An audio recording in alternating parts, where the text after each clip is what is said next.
Welcome everybody to this meeting of the Planning Committee taking place from the Walton Suite and the Winchester Guildhall. It is Tuesday the 12th of December 2023 and the time is 9:30 a.m. My name is Councillor Jane Rutter and I'm Chair of the Planning Committee. To my right is Councillor Edwards, who is Vice Chair of the committee. Around the table we have the other elected members of the committee, and we are supported today by a number of officers: Lorna Hutchings from the planning team, Daniel Lucas, our legal advisor, the case officers, which will change with each item, and Claire Buchanan from Democratic Services, who supports the committee and operates the recording equipment. This meeting is being live streamed and recorded to the Council's YouTube channel. Subtitles are available and advice on how to turn these on is set out on our website. Please can I remind everyone to ensure your mobile phones and any other electronic devices are on silent or preferably turned off entirely. In the unlikely event that it is necessary to evacuate the building, the fire alarm will sound. Please follow all the instructions given to you by our team. As this is a Tuesday, there will be a short fire alarm test today at around 10:15 a.m. So there will be a short pause whilst that happens. Please look at the handout provided on your chairs or on the information slides displayed as you walked in and during the breaks for further guidance about this meeting. To ensure the smooth running of the meeting, I ask that nobody calls out from the back of the room during the proceedings. In accordance with the public speaking protocols of the meeting, those who have registered to speak will be able to address the meeting for their allotted time. If there is any disruption of the proceedings and the committee is not respected, it may be necessary to temporarily adjourn the meeting. Finally, can I welcome members of the public to the meeting? Those of you who have registered to speak, I will call you forward when it is your turn to make your contribution. Members of the committee may ask you questions of clarification, so please remain at the microphone until after members' questions. The microphone is turned on by pressing the button on the base of the unit, and a timer will appear on the screen to remind you of your remaining time. Now we turn to the formal agenda. Are there any apologies and deputy members? Thank you, Chair. No apologies for absence received. All members are present. Thank you. Any disclosures of interests, members? Councillor Cunningham. Thank you, Chair. Yes, I do wish to declare a predetermination in respect of agenda item 11, as I am also a member of Littleton Hairstock Parish Council and its planning committee. Having previously raised support for the electric vehicle charging hub at Three Maids Hill roundabout, I will leave the room during consideration of this item, taking no part in the discussions or determination of the application. Thank you. Thank you. Councillor Lee. Yeah, thank you, Chair. Personal but non-pledgeable interest as ward councillor for items 6 and 9. That's okay. Thank you. Any others? Councillor Reid. As we're going down this route, item 13, I'm a board member. I've had nothing to do with this application until this point in time. I should probably make the same declaration for item number 11. I have not discussed this item at the parish level or any other. Okay, next on the agenda is minutes of previous meetings. Chair, it's an appropriate time. Following a query raised, we have the following statement to make in respect of agreeing minutes of an earlier committee, that the minutes of the 18th of October 2023 be agreed, subject to an amendment to note that in respect of item 9, Planning Appeals Quarterly Report, Councillor Reid raised a query in relation to the lack of enforcement action taken in relation to Midhurst Lands Farm in Buns Lane, Hambleton. Thank you. Thank you, Lorna. So with that addition, are we agreed that minutes of the meeting held on the 18th of October and the previous meeting held on the 15th of November are both accurate? Chair, I'd just like to make a comment about item 9, the City Ground Hilly Away, Winchester, Hampshire Stadium. At item 8, I think it's under on the page 19, it says the proposal addressed the environmental concerns linked to the proposed 3G pitch. It may be a case of semantics, but the proposal, of course, we discussed it and we passed the planning application, but we did not fully address that we mitigated the impact of the 3G pitch. It's not been fully addressed. There is still a risk. And so I'm just wondering whether the words could be changed appropriately, please.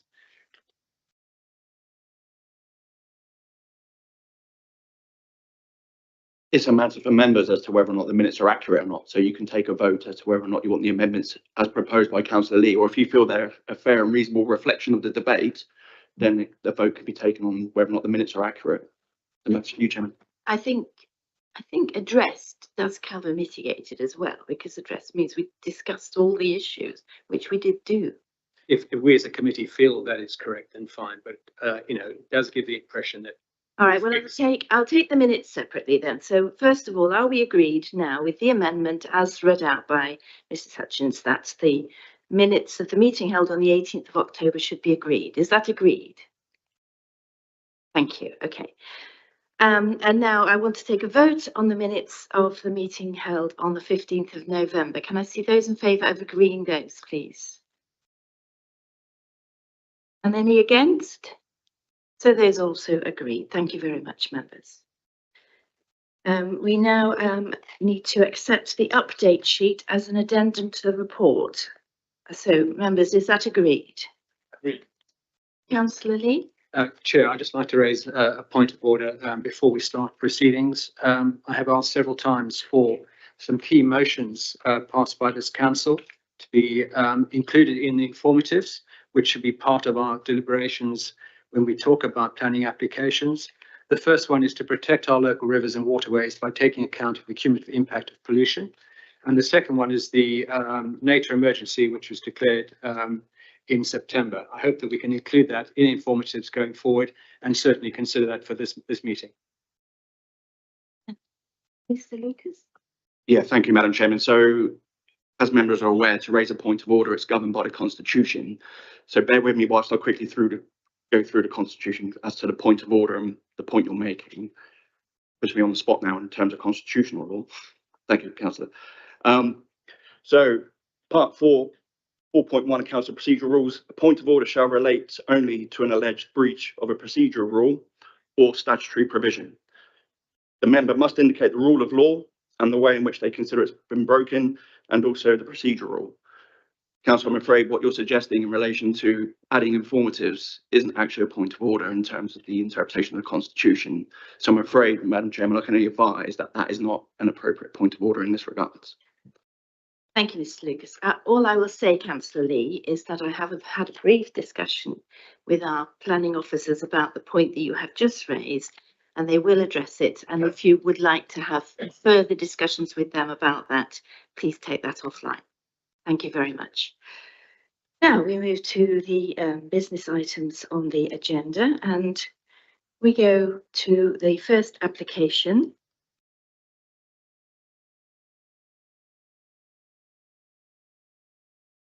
which is Sorry, Chair, can I just interrupt? I'm sorry. sorry, Councillor Yeah. Ashwell. Did have my hand up. Item 6, actually, that's not in Whiteley and Shedfield ward. It's Central Meon Valley ward. So that's incorrect. Okay, thank you very much. So just as a matter of information, it's in the Meon Valley ward. Thank you very much for that. It must be right on the boundary, hence the confusion. Thank you. Okay, so this is our agenda item 6, and it is an application for 80 dwellings and some Class E commercial space at land at Solomon's Lane, Waltham Chase in Hampshire. Our presenting officer is Rose Chapman. So if you'd like to give us your presentation, please, Rose. Thank you. Thank you, Chair.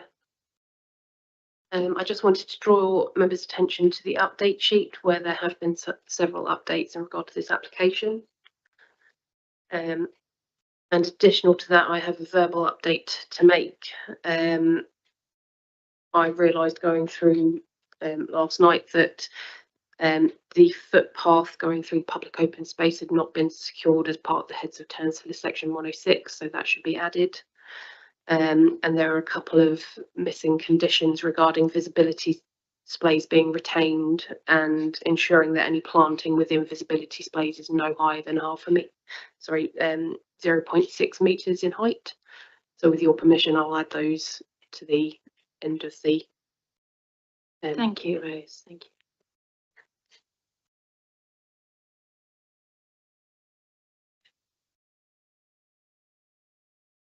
So the application is one of the last allocations to come through as part of the local plan part 2. It's under policy WC1, and here is the policy map as shown within the local plan. So the area highlighted in gold is the area that we are considering today, but for to be complete, the policy does include the area highlighted in green, which is highlighted as land to the east. But just to make it clear, this area, the land to the east highlighted in green, is not part of the application that we are considering today.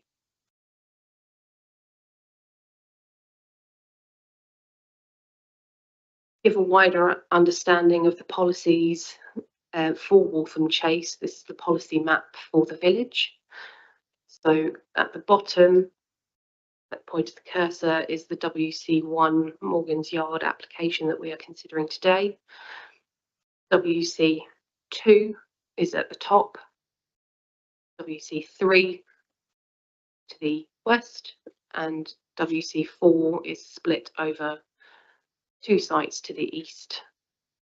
As part of the overall policy considerations within the local plan, the schemes within Waltham Chase were required to make a payment or a donation of land to the expansion of the primary school within Waltham Chase. The other sites that have been completed and are now occupied, they have made a monetary contribution to the school and various educational facilities within the area. WC1 was written to include a donation of land for the school expansion. Unfortunately, the most recent ONS data that has come forward and has been confirmed by Hampshire as Education Authority has indicated that they can no longer support an expansion to the primary school, and therefore that is not considered as part of this application.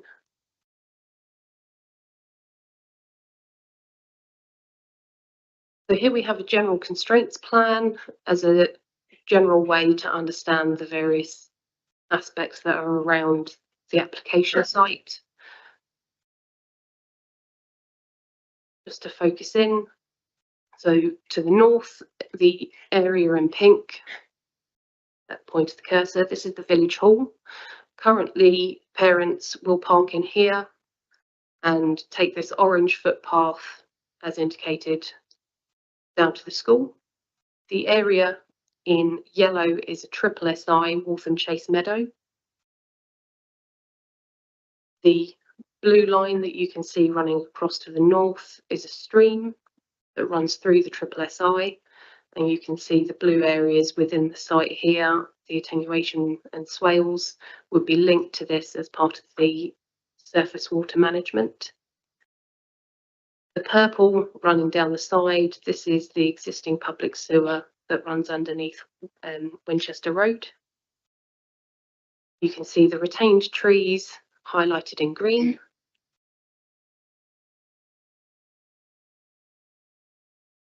And moving to the south of the site, the red arrows are existing access points, some of which are being retained, as you can see. And to the east here in blue, this is the school.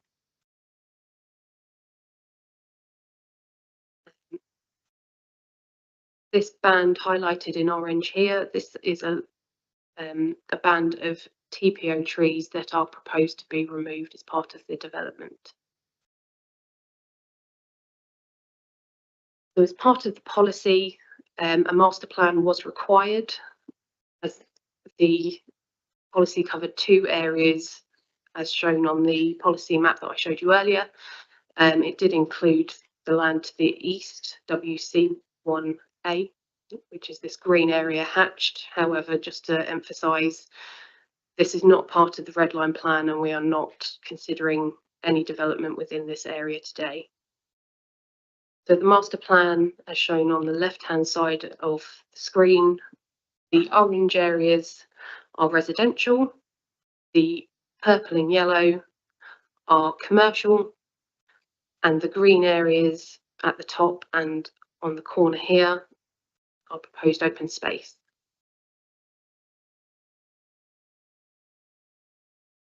And so we move on to the red line plan.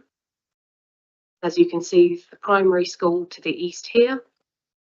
Solomon's Lane runs along the south of the application site, and Winchester Road runs along the west. There is an existing dwelling on the western side of the application that is not included within this application. This is Rose Hill Cottage. And Rosalind Cottage on the corner, southeast corner of the application site. This dwelling is part of the application site and is to be removed and replaced. So here we have an aerial view of the site. As you can see, there is an existing amount of hard standing with a number of garages on site. There is a paddock on site as well that is mostly scrubland at this point. It's clear to see at this and from this side there is an existing oak tree at the point of the cursor that you can see here. This oak tree is due to be retained and will form the focus for the public open space.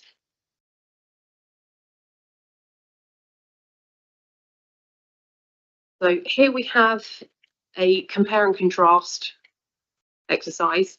On the left-hand side of the screen is the original scheme that came in.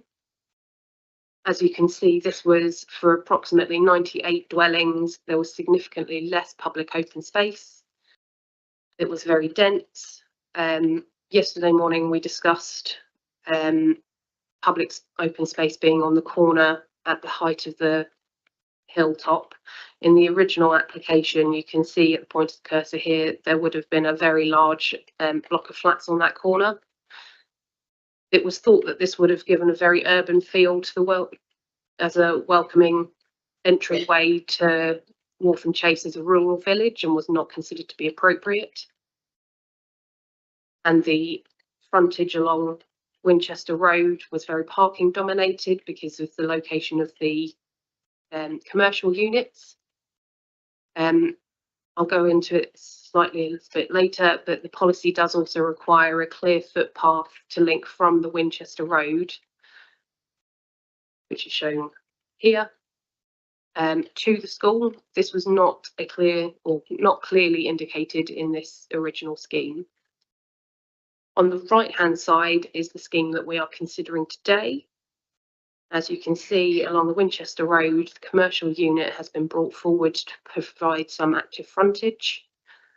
On the corner, there is a green open space to give a more rural welcome to the village when arriving from the south. There is a significant uptake in public open space, and the oak tree that I showed you earlier is the focal point of that and would provide an end vista for those entering the site from Solomon's Lane from the main entrance.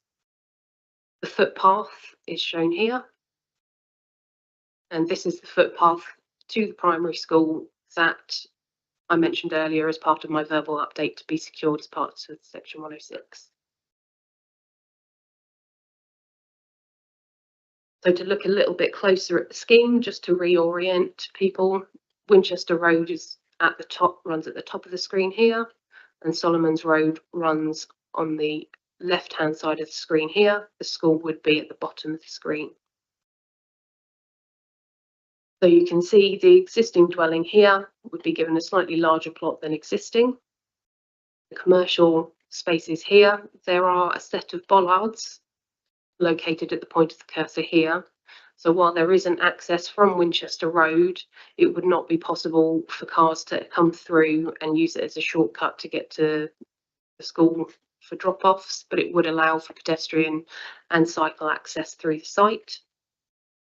There are a number of other footpaths. There's one that runs along the side here, and as you can see throughout the site, there are a number of footpaths that link into the wider footpath network outside of the site. The affordable housing would be located in this location at the bottom of the screen here, so to the east of the site. And public open space, as you can see, there are 2 swales here and a lap or local area of play included in this application as well.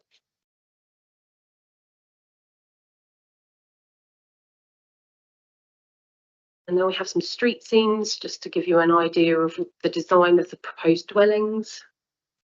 At the bottom corner of the site, it's slightly small, but the top and middle lines, they are shown at the bottom here. They run along, it's the view along Winchester Road. So you have the public open space at the top here with some residential, and it finishes with this flexible employment unit at the end here. Onto the middle line, you have the light industrial unit here. This is the retained dwelling that's outside of the red line.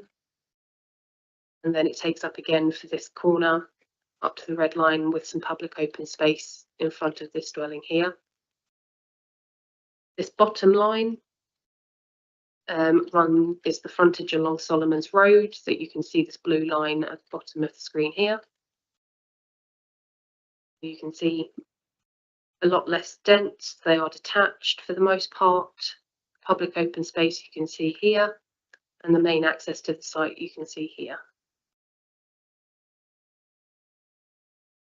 And then we have some internal road sections. So the top 2 lines run through this pink line here. So it's this pink line here, and you can see the public open space at the top here that runs through the site all the way through down to Solomon's Lane. This second from the bottom line, this is the dogleg view, the red line here through the centre of the site.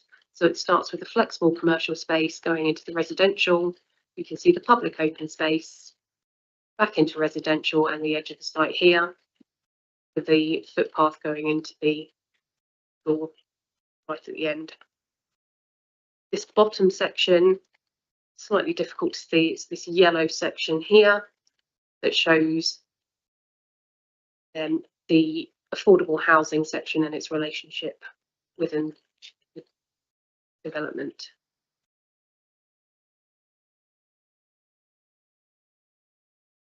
Just to give you some ideas on the proposed employment space. So this is the light industrial building. It's located at the bottom of the site here. So this would face onto Winchester Road. And while there is a blank elevation that would face the road as shown at the point of the cursor here, this is proposed to have some planting in front. And the top would be staff welfare facilities and ancillary office space. So this would face Winchester Road and provide some natural surveillance. The internal elevation, so you have the workshops on the ground floor and the ancillary spaces on the top floor. The side elevations have been left intentionally blank so that they would prevent overlooking to the neighbouring property that would be retained. Here we have the flexible employment building that I showed you earlier. So the internal elevation, this building here at the point of the cursor. So natural surveillance would be included. At the bottom left-hand corner, this is the elevation that would face the road, so there would be an active frontage. The other two elevations have also been left blank with some material detailing to prevent overlooking to various properties around them. So if we move on to some visibility splays along the area, these ones specifically relate to the visibility splays along Solomon's Lane. So at the top there is a new access that is proposed, and you can see the visibility lines that are 2.4 by 45 metres in each direction. The main access, at the point of the cursor here, again 2.4 by 45 metres. This is a retained access, so there's very little that would change. It would just be replaced with a more durable surface, some additional planting. At the point of the cursor, we have the second new access along Solomon's Lane that you can see. And finally, at the bottom, we have the retained access that currently serves Roslin Cottage.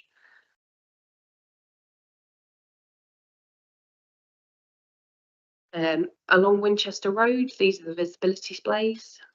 So at the top, we have the proposed access. This would serve the dwellings towards the north of the site. In the middle, we have the retained access that currently serves the industrial buildings, and this would remain as the employment area access. And at the bottom, we have a retained access that would serve a retained cottage that's outside of the red line plan, and you can see that suitable visibility splays have been achieved. Here we have the landscaping plan. It's very detailed, so I'll just highlight some of the areas. So this is the south of the site. You have the access into Solomon's Lane here. We have the public open space on the corner here, with the idea is that there will be significant additional hedge planting that fronts the roads to ensure that there's more of a rural feel and very green space to be around. All of the planting proposed is to be native species. Moving on to the north of the site, this is the retained oak tree that we looked at yesterday. Again, we have a number of hedging along the boundaries, specifically the boundary with the school, the boundary with the Triple SI to the north, and some planting along the boundary along the east as well that you can see here.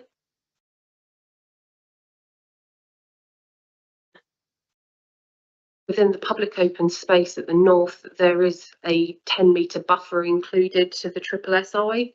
So this has been proposed to be planted.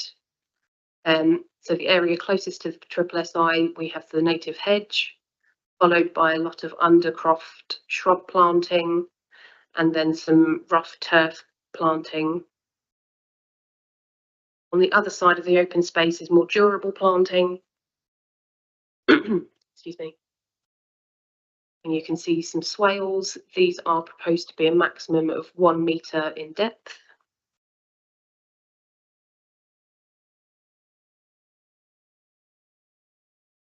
So this application does include a local area of play.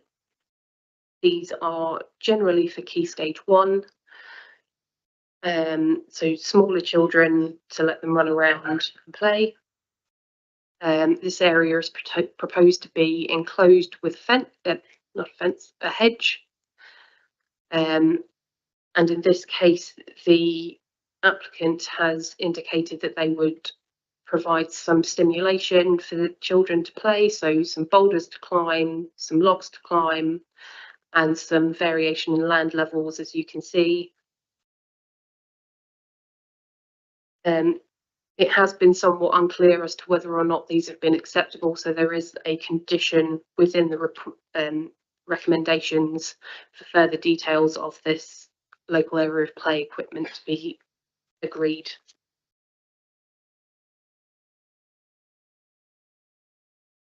So moving on to some drainage, there are two companies that cover Waltham Chase. This blue line is the Portsmouth Water Lines. And the pink lines here, these are the Southern Water Lines, which provide the foul drainage. There has been historically some issues with drainage, specifically within Brooklyn Close, which is on the other side of the road around here. Condition 7, as recommended within the report, requires that the applicant work with Southern Water and submit a phasing plan for occupation, so that any works that are required by Southern Water to update the system can be taken care of prior to any occupation, and it would not exacerbate the foul water any more than necessary, and can therefore afterwards be updated and can accommodate all the additional development within the village. Moving on to some biodiversity enhancements. So the larger green arrows, these are habitat boxes.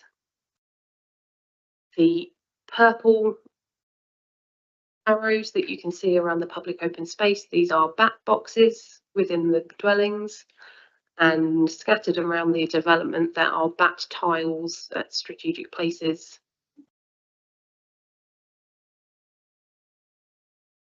We also have some specific bird enhancements. As you can see, the different coloured arrows are for specific birds. So we have red arrows for swift boxes, orange arrows for sparrow boxes, pink arrows for house martins, and other generic bird boxes are the blue arrows. Finally, we can move on to some photos in and around the site. So at the top, we have the view from the school looking down Solomon's Lane, sorry.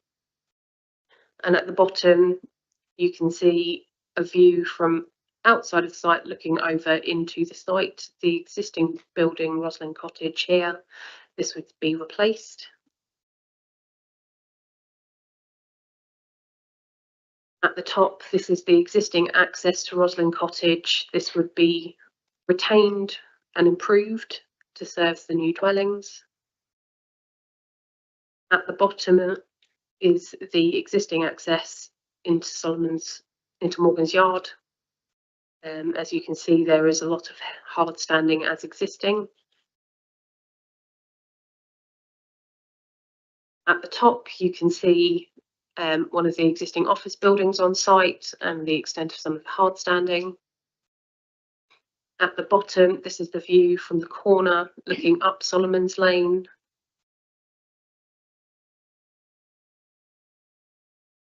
From that same corner at the top, this is the view where the public open space would be.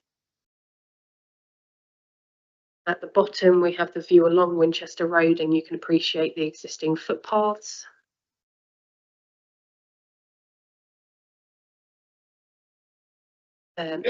These are taken from within the office building, and you can see from across the site, it's a lot of hard standing.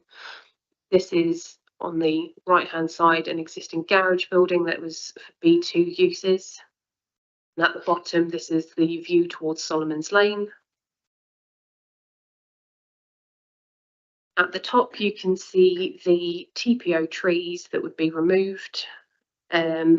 It was discussed yesterday, but there have been a number of possibilities discussed to see if we could retain these trees. Unfortunately, anything to thin them out or reduce them would likely end up with them dying, and therefore it was considered that their removal was more beneficial, and they have been proposed to be replaced with a number of trees throughout the site. To the bottom, you can see more of the hard standing and the triple SI running along the back of the site here.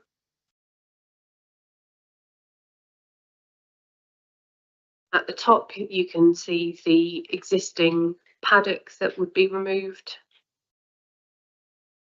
And at the bottom, this is somewhat out of date. It was taken earlier this year. This was the relationship between the triple SI, which you can see here, and the site. It has been somewhat updated and cleared out at present. So at the top here, you can see this is the retained oak tree that would form the central part and the focus of the public open space. And at the bottom, this is the TPO trees that would be removed, and the garage building we saw earlier and the office building. And finally, a view of the frontage along Winchester Road. The recommendation is to approve, Chair. Thank you very much, Rose. We now move to public speaking. And our first public speaker is David Ogden, who's speaking in a personal capacity. If you'd like to come forward, David, thank you. And you have 3 minutes. When you're ready, you know the operation of the mic and everything. Thank you. Good morning. I'm also the chair of planning for Parish Council, but this is personal. This is the last part of a master plan for the village. All the other good sites are good, creating good children's play areas, large open spaces. Developer of these sites, for the 106 agreement, paid nearly £1 million towards education fund on the condition that this application had land east of the school for educational purpose, but not only for educational purpose. What's been missed is for public open spaces as well. The Parish Council negotiated with the developers for these facilities. When this application was submitted against the local plan, the parish tried to negotiate with the developers. We employed consultants to negotiate on behalf of Clean Slate. We came up with alternatives which met with the approval of senior planners. We contacted other developers and also landowners for a compromise. Clean Slate blocked all these forms of negotiations and communications. The garages, shared offices and workplaces are still in use today. There's been no consultation with the owners of these businesses of what will happen to the future. The local plan allocated 250 houses to Wolverton Chase. We are well over that now without this development. The site is extensively used for employment, but no heed was given to those types of industry in this application. In 2017, the matter was already before the planning inspector, who agreed that this land should be open for open spaces. It's falsehood. The application didn't own this land. It's also falsehood. The application, all the education money went to Bishop's Waltham. Wolverton Chase received absolutely nothing. This application has a constraints plan which details land not under the control of Winchester, not under the control of Clean Slate. No one from Winchester has even contacted their landowners. I don't know how it's in the plan. In 2017, there was a £2.5 million contamination bill allegedly put forward. These are using the same figures today. There is a government offset to actually pay for all this money. The application is 420 entries with 120 public objections. We've had a public meeting about this. They cannot all be wrong. The site is over density. It's 30 houses per hectare. There's no open spaces, just borders around the site. The proposed children's play area consists of 3 logs. This should be 40% affordable houses, but this is 10. No doubt there'll be on player words by Mr. Lucas, but the site is not fit for purpose in its current site. We agree that it should go and be built on. A few years down the line, this will be worse. I can understand why the planning department wants to get this off their books. Numerous agencies have commented over the last 2 years, and almost all the questions have gone unanswered. Around Winchester area, you all be proud of the sites that you decided upon. Time, I'm afraid. If it gets Mr. Ogden. improvement, this will be worse on record. Thank you. Thank you very much. Sorry, I. No, that's fine. I just have to be fair with everybody. Members, do we have questions of clarification? Councillor Reid. Thank you. Mr. Ogden, you mentioned overdevelopment. I know that when this current plan was first adopted, Waltham Chase developed enormously. Virtually every site was booked in within the first 18 months. Do you know the numbers by which you are currently overdeveloped by? 16. 250, we've got it 266 houses. Okay. And can you just confirm that, I think you were talking about the commuted sums, which went to Bishop's Waltham. How did you get to Bishop's Waltham? Well, there was a caveat on the 106 agreement that it had to be spent within 1 mile of the site. And for some unknown reason, it was planned before the 106 agreement was signed. The school at Bishop's Waltham is literally 100 metres within the 1 mile from our boundary from Sheffield Parish Council. 100 metres. Can I therefore ask, were you not a third party to the transaction? No, we of were land not. swap? No. Was any land transferred to the parish council? None. Okay, thank you, Chair. Any other questions? Councillor Cunningham. Thank you, Chair. You've spoken about this area of play in the public open space area in between the swales. Can you tell me what the what type of play areas were provided for children in the Hawthorne Grove, Hornbeam Road and Sandy Hill Close developments, which are much smaller than this one? Oh, they are absolutely lovely, especially the Hawthorne Close one. If you go to the other side of the road, they've got a lovely open green, and the one further up Sandy Lane has got one area and also good swage areas and good open spaces. It is, I mean, we like it. We negotiated with it, not my time, someone else's time, but they are good. You have a look at it. I did send an invitation for everyone on this committee to have a look at what WC 2, 3 and 4 to actually prove that point that they've done a lovely job. And it's credit from this committee to actually get this through. They're lovely. Very much. Thank you, Mr. Ogden. Councillor Ashwell. Thank you, Chair. Councillor Ogden, you mentioned the parish council had a public meeting. Do you know if the applicant had a public meeting? Shall I wait for that? Of course, we are expecting this alarm.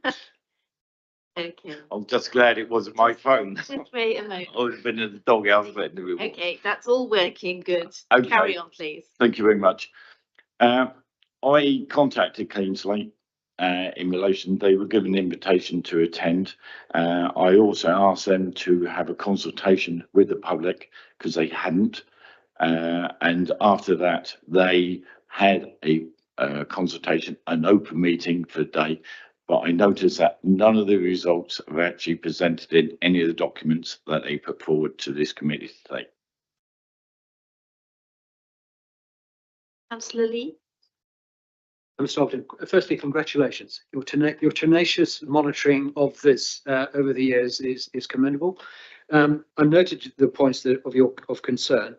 Assuming that this does go ahead, what other improvements would you wish to see that are of concern to you?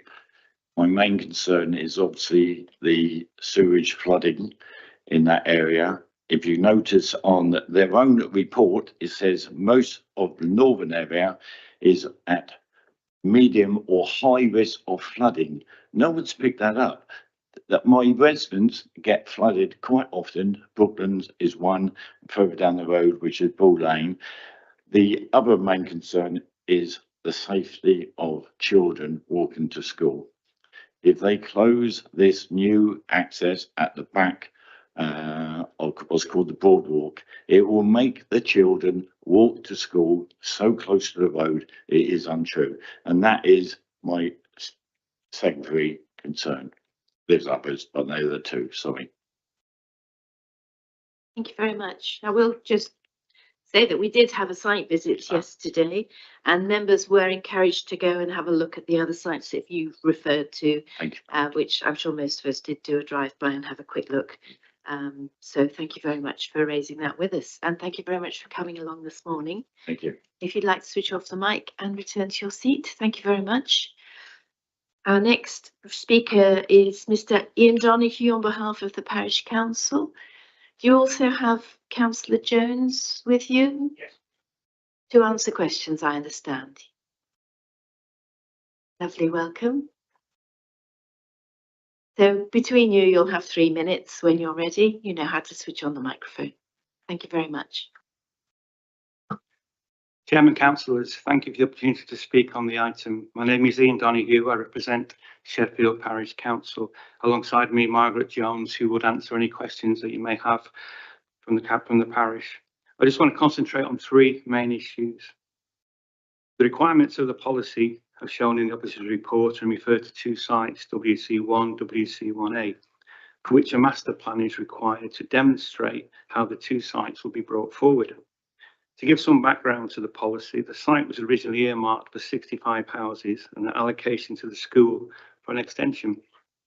At the local plan inquiry, the developer offered WC1A for community recreation land. On this basis, the allocation was up to 100. However, as indicated in the officer's report, the applicant, Clean Slate, does not own WC1A and therefore cannot deliver the community recreation land. The upshot is we now have a scheme of 80 houses with no land available for the parish. Not that the parish need the land, the upward contribution will not provide for this. On behalf of the parish, I did speak to the developer about the provision of alternative land to WC1A, but they were unable to provide any. I also spoke to the planners about whether they would accept a joint scheme with the current landowners of WC1A to deliver the master plan. The planners considered there was merit within this, however, Clean Slate were not prepared at this time to consider this an option. Clearly, the proposal as it stands does not comply with policy.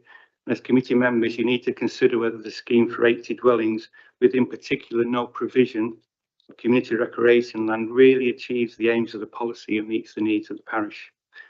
In terms of density, it's interesting to note the office report does not state what the density of the scheme actually is, or how it compares to other sites. Just to help, the density of the site, excluding commercial, is approximately 30 dwellings per hectare. Chase Farm Close to the north is approximately 15, and land south of Forest Lane, a recent development, is 17. Clearly, in relation to other development in Waltham Chase, the site is overdeveloped. Squeezing 80 houses onto the site results in poor relationships between dwellings, only 5 visitor spaces, no disabled parking in the employment area, and only a token area of open space. In the officer's report, it says there is an outstanding objection from the design review panel. I'm surprised the officers have not reconsulted the panel on such an important scheme, especially the provision of the progress with the previous criticism.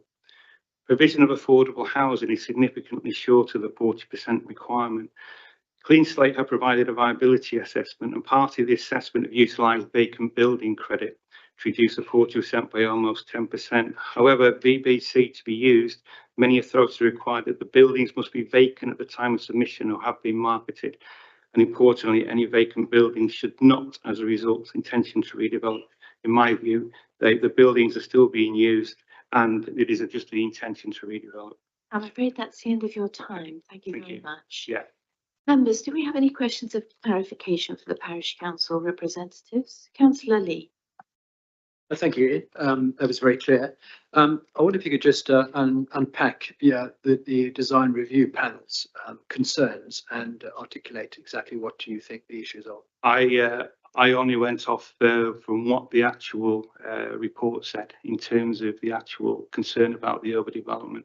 They were quite specific, and I'm sure the planner will be able to provide those. I was just surprised that they hadn't actually gone back to the design review panel to pick up the points that had actually been raised.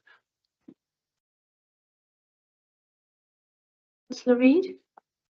Thank you, Chairman. It's just regarding the current open space within the parish. Are you on a shortfall or have you got an abundance?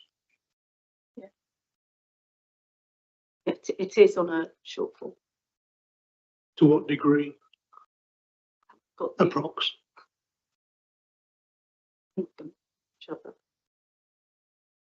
Are you, I know I asked the previous speaker, Mr. Ogden, with regards to a third party to this development. Are you a third party with the handover of land, or is the land destined for elsewhere? Open space. Could you just clarify? As I understand it, the third party ownership, they did put a planning application in, which offered the land that the parish were interested in. However, that application was subsequently refused. It was at that time when I did approach Clean Slate to see if they were prepared to actually work with the third party to see if there was an option for delivering the master plan. At the time, Clean Slate, I spoke with the planners were thought it had merit to have a joint scheme which would deliver this open space to the parish. However, when I went back to Clean Slate at the time, they said they wanted to wait for the outcome of the application and they weren't prepared to negotiate. Okay, thank you. Any further questions, members? No? Thank you very much indeed. If you could switch off that microphone and return to your seats. Thank you. We now turn to one of the ward councillors, Councillor Malcolm Wallace. If you'd like to come forward, Councillor Wallace. You know the routine now. You will have 5 minutes when you start speaking. Thank you. Thank you, Chair. I echo some of the points that made earlier, but I think it's worth going over some of them again. I wanted to start by providing a bit of context. Under the current local plan, which runs from 2011 to 2031, Waltham Chase has a requirement for about 250 new dwellings. These 250 houses, which were earmarked to be built over 20 years, have already all been built. And Waltham Chase has already grown by 28% in the last 10 years. This is a massive change for any village and has put a strain on services and infrastructure in the area. If the current application is approved, this will result in the village expanding by almost 40% in a little over 10 years. Several times the planning report refers to the fact that the number of houses for Morgan's Yard has reduced from 100 in the local plan to 80 in the current application. However, it is important that the committee understands that this is still 80 houses over the requirement for Waltham Chase in the local plan. Or to look at this another way, there isn't a need to squash lots more houses into this planning application because the requirement for houses in Waltham Chase has already been achieved. However, despite this, and whilst you've already heard some of the concerns about the application, it's important to note that most of the residents and the parish council fully recognise that Morgan's Yard area needs redevelopment. So the concerns are really focused on how that development occurs. Firstly, on housing density, the proposed housing density at Morgan's Yard is higher than any other site in the village. Of the recent developments, well, we've got some slightly contrasting numbers. Sandy Hill, I think it's 20 dwellings per hectare. Hawthorne Grove at 25, Hornbeam Road at 18. And in contrast, the housing density at Morgan's Yard is over 30 dwellings per hectare. There is considerable concern on whether the proposal before you will have sufficient space to deliver an attractive, well-landscaped scheme that is expected in a village. And it's not only locals who feel this way. Urban Design have objected to the application, and the Winchester and Eastleigh Design Review Panel stated that the proposed architecture seems to be generic, with proposed buildings that do not contribute to the sense of place. The panel were disappointed that the approach did not go further by providing a more holistic response to deal with the site context and local character. There is also concern about the amount of affordable housing in the proposal. As noted in the report, birth rates in the area are decreasing, primary school is reducing numbers, and the preschool is struggling to fill its places. Young people are struggling to find affordable housing in the area, so more affordable housing is needed. However, unlike the other developments in the village, which have 40% affordable homes, the proposal before you is for 10% affordable properties, or just 8 homes. This doesn't meet local needs. Sustainability is another issue. As far as I'm aware, that housing build standards have been kept to the minimum. Right? There are no additional proposals for sustainability measures such as heat pumps, solar panels, or EV charging points. Questions need to be asked about the viability assessment that has led to this application being considered acceptable. Obviously, there's land remediation work that needs completed, but our understanding is that this receives tax relief at 150%. And while the costs of building materials have increased, has this been reflected in, for example, a lower land value? Or are the profit margins being retained at the expense of providing a high quality development? In addition to this, on wastewater management, there are genuine concerns about the wastewater infrastructure in Waltham Chase. While Southern Water's commitment to reinforce the network is welcome, their statement that it may be possible for some initial dwellings to connect pending network reinforcement should be challenged. Just last week, as I was coming back through Waltham Chase past the Morgan's Yard site, wastewater was coming out of the manhole cover on Winchester Road. This water was then going into the drainage ditch that flows along the southern end of the site, which from there flows into the River Hamble near Botley. If there's already wastewater entering our waterways when it rains heavily, how can adding to this problem be justified? Per the motion that this council approved last year, we should also be seeking clarification from Southern Water on the capability of their treatment works to manage the cumulative impact of this additional sewage, and in particular on the number and/or duration of sewage discharges into local rivers or seas. I did not see this information in the portal. Finally, we need to ensure that the application benefits the local community. Concerns have been raised that the plans to replace the footpath to the school, and the community want any new footpath from Morgan's Yard to be in addition to the existing routes. Also, whilst contributions of 25k towards school travel improvements and 60k for sport provision are welcome, these need conditioned to ensure the funds are for use in Sheffield Parish only. Overall, the application feels like it squashes as much development into the site as possible without sufficient consideration for managing the quantity and quality of that development. I hope you will consider these comments, and I'm happy to answer any questions. Thank you, Councillor Wallace. Members, do we have questions of clarification for the local councillor? No, I think you were extremely clear. Thank you very much, Councillor Wallace. Okay, our final public speaker is the supporter and agent Simon Packer. Mr. Packer, good morning. You will have 3 minutes, and the time will start when you start speaking. Thank you. Thank you, Chair, and good morning, councillors. The application relates to a long-standing primary brownfield site allocated in the adopted local plan for a mix of residential and commercial uses. However, since adoption, circumstances relating to the policy allocation criteria have changed. Significantly, as confirmed by Hampshire Education Authority, the expansion of the school on land to the east is no longer required.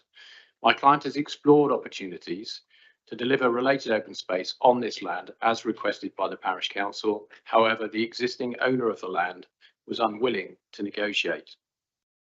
The residential element proposes a mix of 80 units, ranging from 1-bed flats to detached family housing, providing a balanced and mixed community.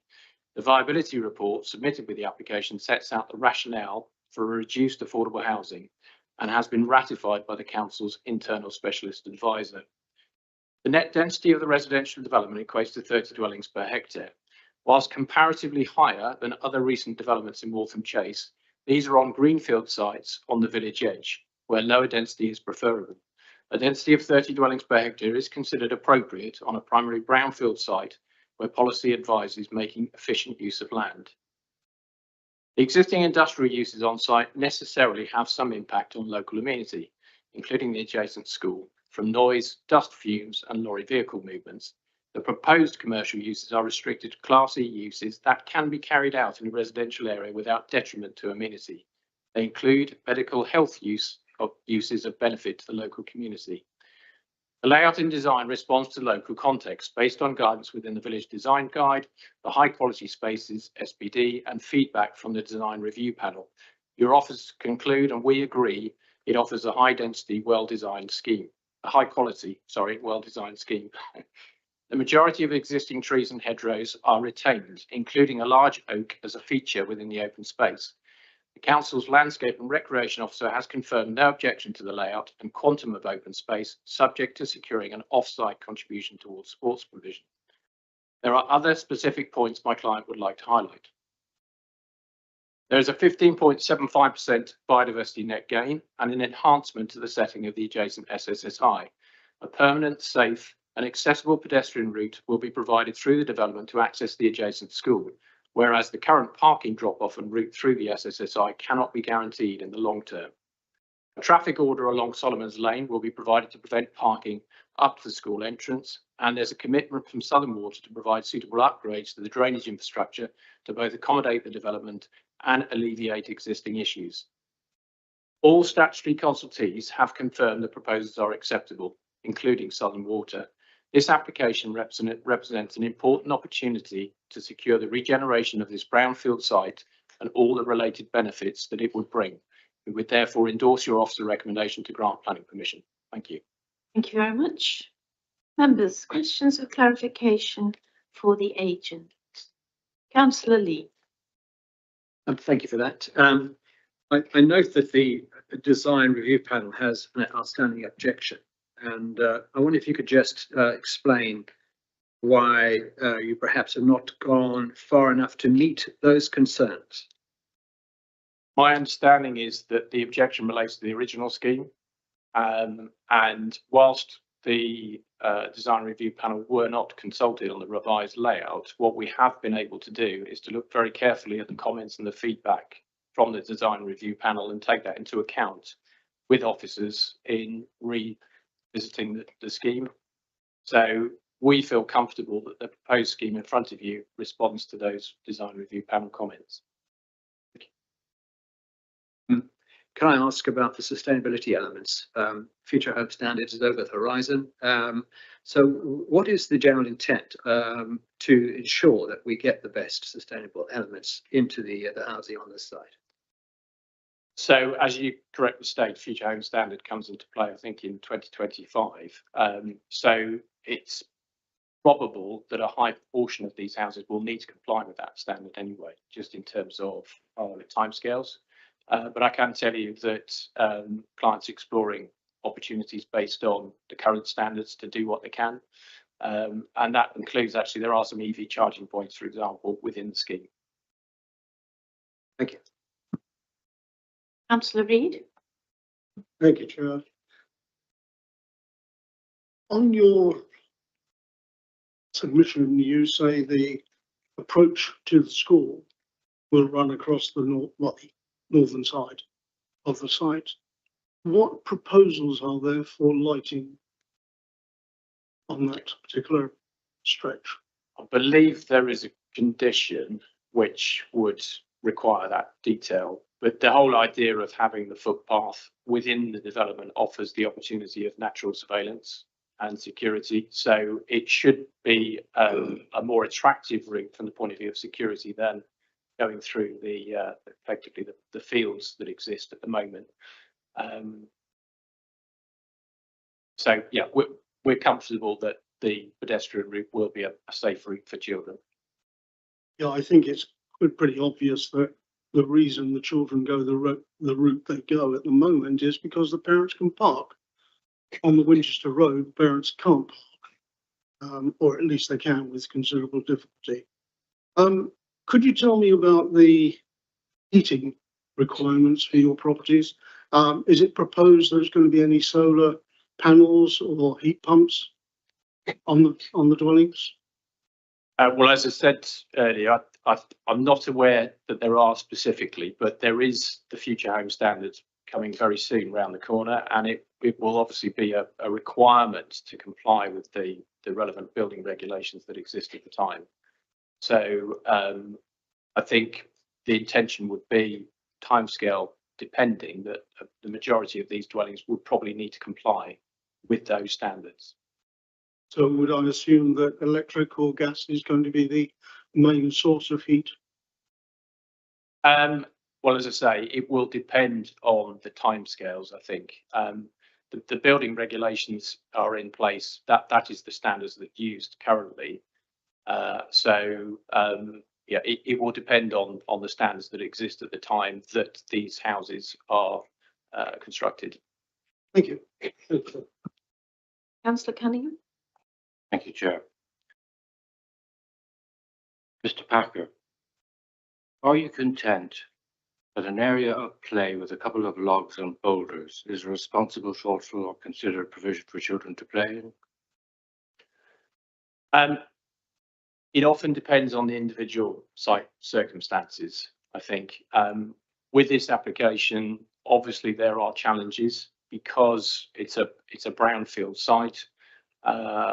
There is an ambition to achieve a level of density. There's an ambition to deliver commercial uses as part of the development. And what the amended plans do is introduce a greater level of open space, and included within that is a local area of play. So it's true to say that it's not necessarily comparable with some of the other schemes that have been developed in the village in terms of play space. However, this is a brownfield site with very specific circumstances and challenges, rather than a greenfield site where obviously those challenges don't necessarily exist. I'm particularly concerned about the lack of swings, slides, climbing frames and things like that, which children will obviously enjoy a lot more than climbing boulders and logs in the middle of two swales. Yeah, what I would also add to that is that the site is within walking distance of the recreation ground, which is to the immediate north, and there are standards in place through the Fields in Trust guidance which relate to acceptable walking distances. So it is possible that the future residents and children of this development would be able to access those facilities within the recreation ground. Thank you very much. I could just add that it's also conditioned that the exact layout and whatever is provided in that LAP. So, Councillor Lee and then Councillor Lane. Yeah, I wanted to pick up on the issue which I know is troubling the construction industry at the moment, and that is the rising costs, inflation and so on is hitting the industry very hard. You've obviously got a contamination cost understanding to remediate the contamination on the site. I guess that could change. So I wonder if you could comment on that. But you know, the profits are going to be squeezed. So how can we be assured that the quality of what we get is going to be as it should be, you know, for residents when they occupy these properties? Well, if you were to resolve to approve the application, it would be expected to be delivered based on the permission. So all of the commitments that sit before you today as part of the proposals and all of the condition details to follow, of course, are at the discretion of the local authority to approve. So it's within the council's behest to ensure that that quality is implemented through the permission. And can you just comment on the contamination investigations and costs? Yes, I don't know the detail other than to say to you that obviously detailed assessments of the contamination extent and the cost of extraction are considered within the viability report, which has been assessed by the council's advisor, and they have concluded they're comfortable that those costs are reasonable in relation to the proposed development and the level of affordable housing that's been provided. Thank you. Councillor Laney. Thank you. I'd like to go back to the sustainability point. Are you aware that their policies ask for a higher level than the government minimum standard that you're proposing? Because we're asking for a level 5. Would you like to make a comment on why you're not going to meet our standards? My understanding is there are emerging policies within the local plan that do seek a greater level of requirement, but the current policy context does not require that. So when you are looking at particularly brownfield sites like this, where costs are critical, it becomes part of the overall discussion and debate as to what is reasonable to come forward in relation to policy requirements. So going above and beyond policy requirements, which I believe is the case with this, is a difficult decision with complicated sites like this. Yes, but our current policy asks for a level 5 and you're proposing level 4. And that's really where we're coming from. And I think that that is something that every builder should consider, because it comes back to what the owners are going to have to pay in energy. I think we'll leave this to the officers to cover, if that's all right, Councillor Laming. I think you've you've covered that from your point of view. I think that's perfectly clear. Thank you very much. Are there any more other questions of clarification? No. Thank you very much indeed for coming along. Thank you. Okay, Ms. Chapman, do you have any updates for us before we go to members' questions on what you've heard from the public speaking? Yes, thank you, Chair. Just in relation to the sustainability arguments that have been put in place, we have conditioned details under CP11 for energy efficiency and water efficiency. But I think it should be noted at this point that there have been some very recent building regulations updates that far surpass our requirements for CP11. So naturally, within the building, out of any application of this application, if it's approved, they would have to surpass the requirements of CP11 and in terms of energy efficiency and water usage. And just in regard to external lighting, we do have condition 6 within the report that requires details of any external lighting and street furniture as well.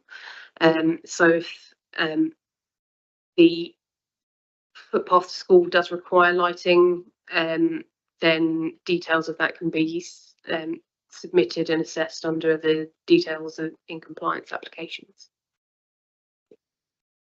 Yes, I think it's clear that people are concerned that that footpath should be well lit in an appropriate way. Councillor, we're not up to members' questions just yet. Is there anything else you wanted to add? Yeah, Mrs. Chapman. Not at this stage, no, thank you, Chair. All right, I'm going to take, I think I'm going to take questions on the whole report, but if you could just say what page you're referring to, if that would help, that would be great. So, Councillor Lee, did you have a general question? Thank you. General question, sorry, I can't find the page, but it refers to comments that we've heard, and that is the issue which we saw on site yesterday on the Winchester Road frontage.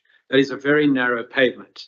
The traffic, as far as I could see, even my short time standing there yesterday, and I've seen it many times before being a ward councillor, it moves at a rapid rate.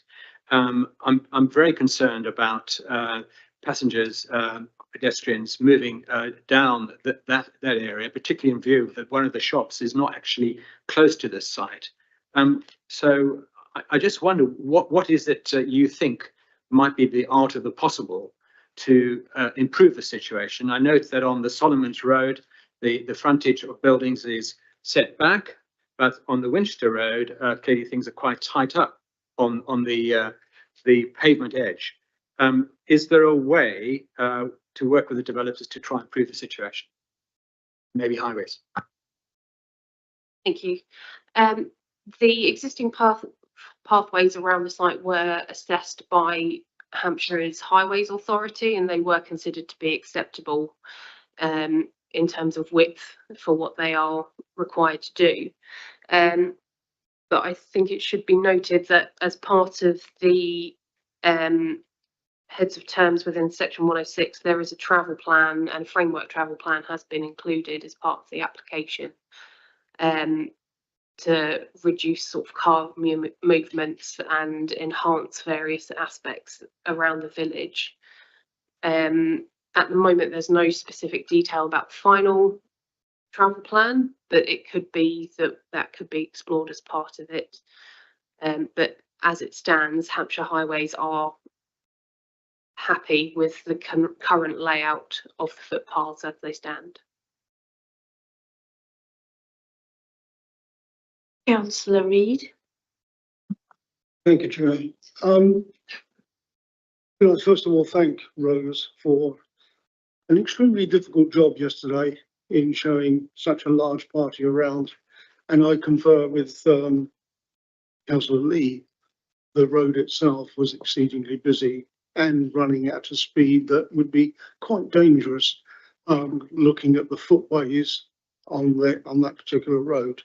There are three It crossings. is officially 30 miles an hour, isn't it? I know it's officially, but I think some people have some numeral problems. But looking at the three road crossing areas, not one of them was a Pelican crossing. The fact that children are now going to start crossing there, should we not be pushing highways for a Pelican crossing at that point where it meets up with the proposed new footpath? We spoke also yesterday about the adoption of highways within the site. Could Rose please just point out which roads are going to be adopted and which aren't at this point? And I have a couple more questions after that. Thank you. So Hampshire Highways do an assessment as part of any application of this size of local road networks and crossings, and they have said that in this instance a Pelican crossing is not deemed necessary as part of this application.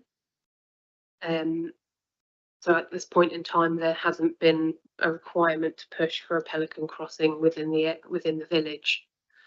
But to move on to your second question, just to clarify, the majority of the site is to be adopted.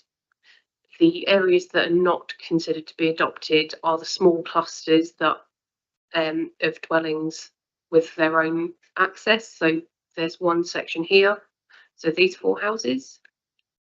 There's another 2 here which serve these 5 houses, and there's one at the top here which would serve these 6 houses. These are all the private sections. Everything else is proposed to be adopted by Hampshire. Thank you, Joe. That, as I say, was a question that was asked yesterday, and it's just a matter of asking it again to get the proper feedback. With the sustainable drainage, I noticed in the report, and I must admit I read the report very quickly because I didn't get the papers until Saturday morning.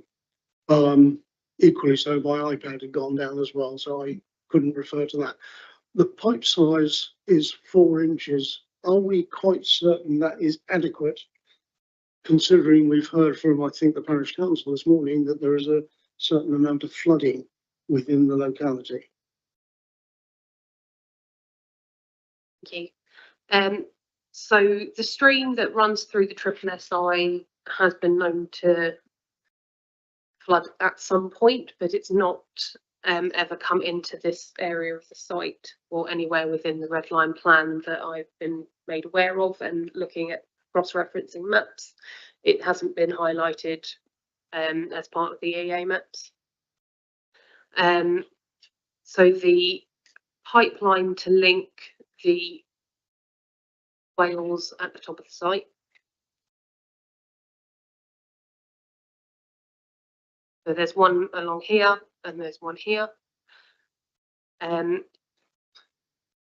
of pipe has been assessed by Hampshire as local lead flood authority, and they have deemed it appropriate to prevent a faster rate of runoff, so that there is likely to be more water within the swales at any given day, just to make sure that further flooding is not created to create and a harmful impact would be created as part of that. Thank you. Could I finally ask, Chair, with your permission, the proposal for the landscape management of the site? So at the present, it's not entirely clear who will be managing the site. As part of the Section 106 negotiations further down the line, we would offer the parish council to take on some of the public open space, and then we'd negotiate a fee payment for a commuted sum to allow for the management. If they don't feel that they are in a position to take on the public open space, then a management company would be set up, and details of that would be required as part of the 106, as well as a condition which is, bear with me.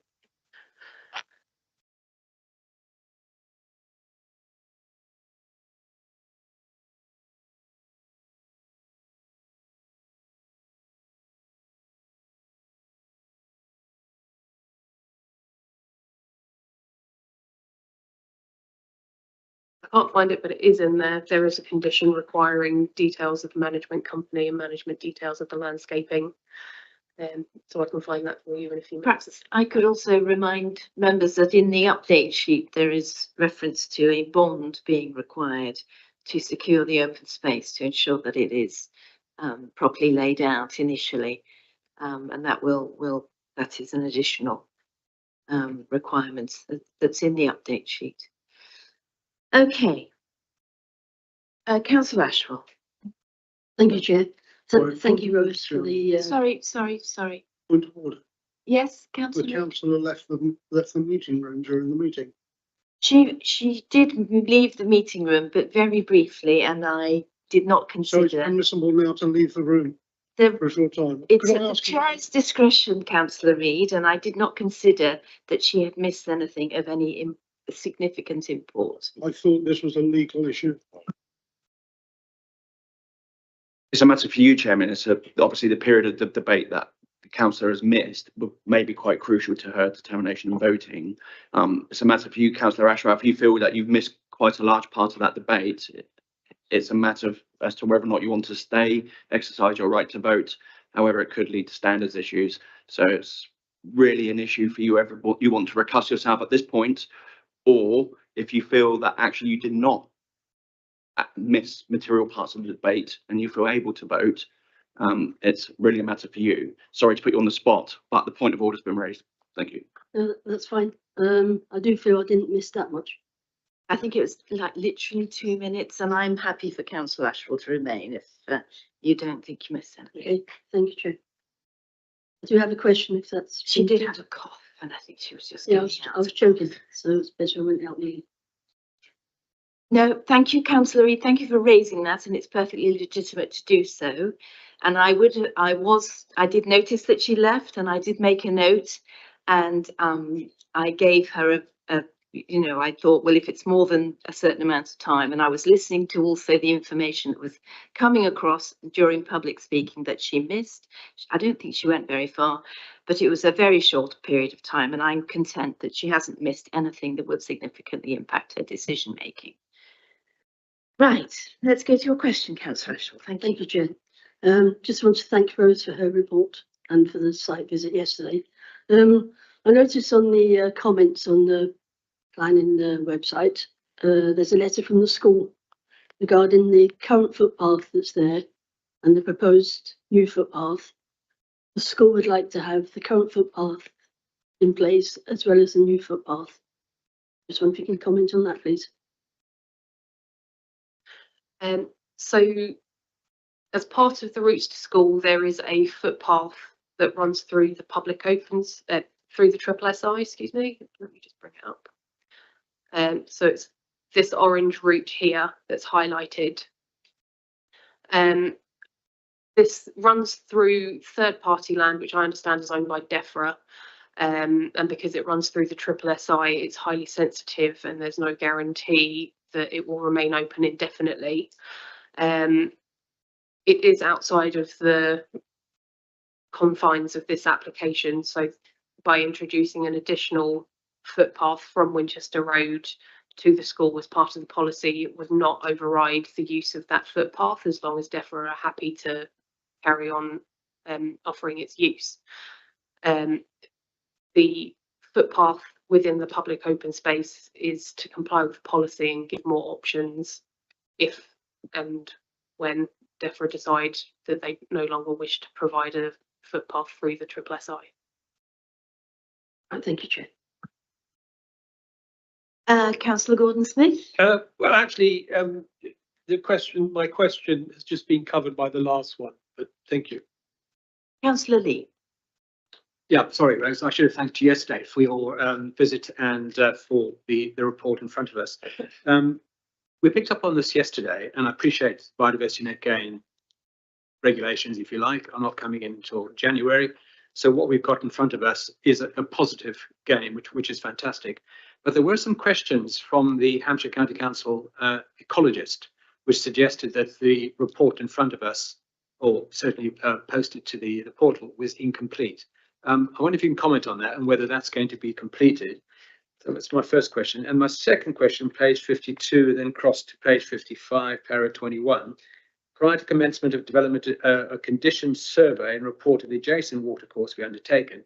And I just want clarification, because at para 21 on page 55, it actually talks about surface water discharge to the watercourse shall be limited to 10.6 litres per second and 5.3. Well, surely we have to do the survey first to understand what we should be considering in terms of water discharge. So I wonder if you can clarify that as well, please. Thank you. Thank you. In terms of biodiversity net gain, as you quite rightly pointed out, this doesn't actually become a requirement until January next year. Sorry. So at present, we are asking developers, especially for larger sites such as this one, to demonstrate that they can provide approximately 10% additional biodiversity net gain. From the top of my head, I believe there's approximately 15 to 17% biodiversity net gain on this site. And I understand that the ecologist did raise some concerns regarding how that was calculated. In general terms, at this point, because it's not a legal requirement, we ask that in compliance with CP16 that developers show that there is an increase in biodiversity net gain. It doesn't necessarily have to meet entirely with the legislation that's coming forward. And in this case, while there were inconsistencies, it was my assessment that the proposed net gain in general was sufficient to meet CP16. And in regard to the water discharge rate, there was a drainage report submitted as part of the application that that Hampshire as lead local flood authority did assess, and there were details with that submitted, which led to the condition that you've pointed out being required.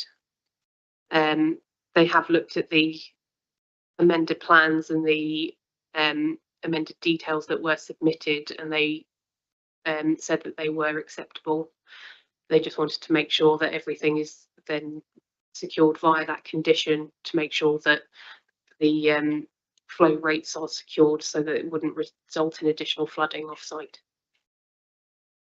And a very quick supplementary, just to finish that point about the biodiversity.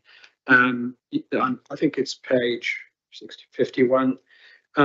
There's a considerable number of trees to be removed, and then there's going to be a large number of trees that are going to be planted.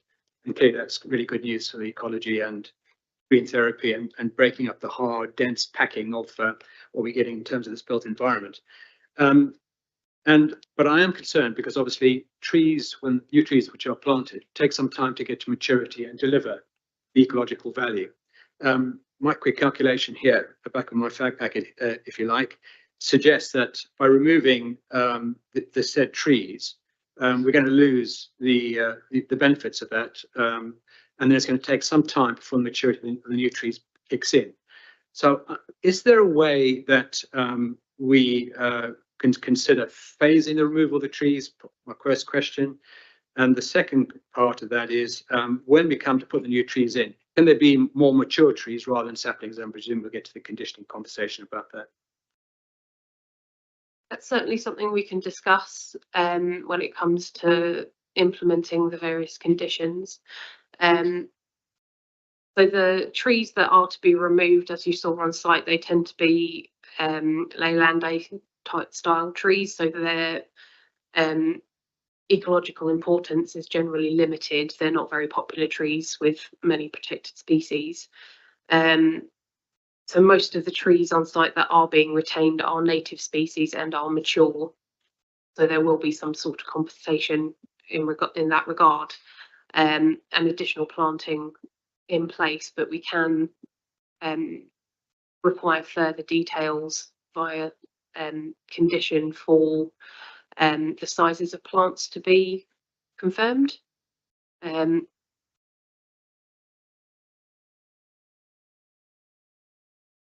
We do have a condition requiring the implementation of the landscaping plans, and there is a condition requiring further details of the local area of play.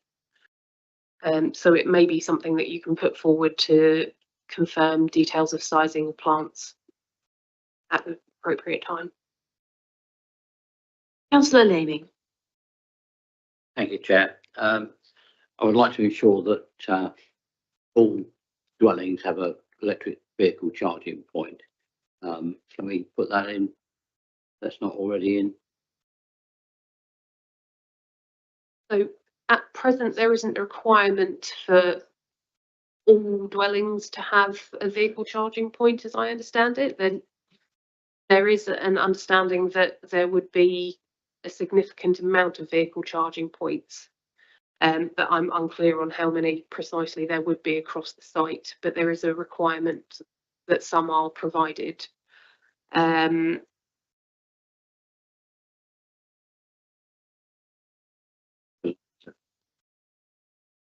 We can, or you could put forward a condition at the appropriate time to indicate which properties would have the vehicle charging available and what part of, or if any, are being proposed for the visitor parking as well at the appropriate time, if that's what you would like to do.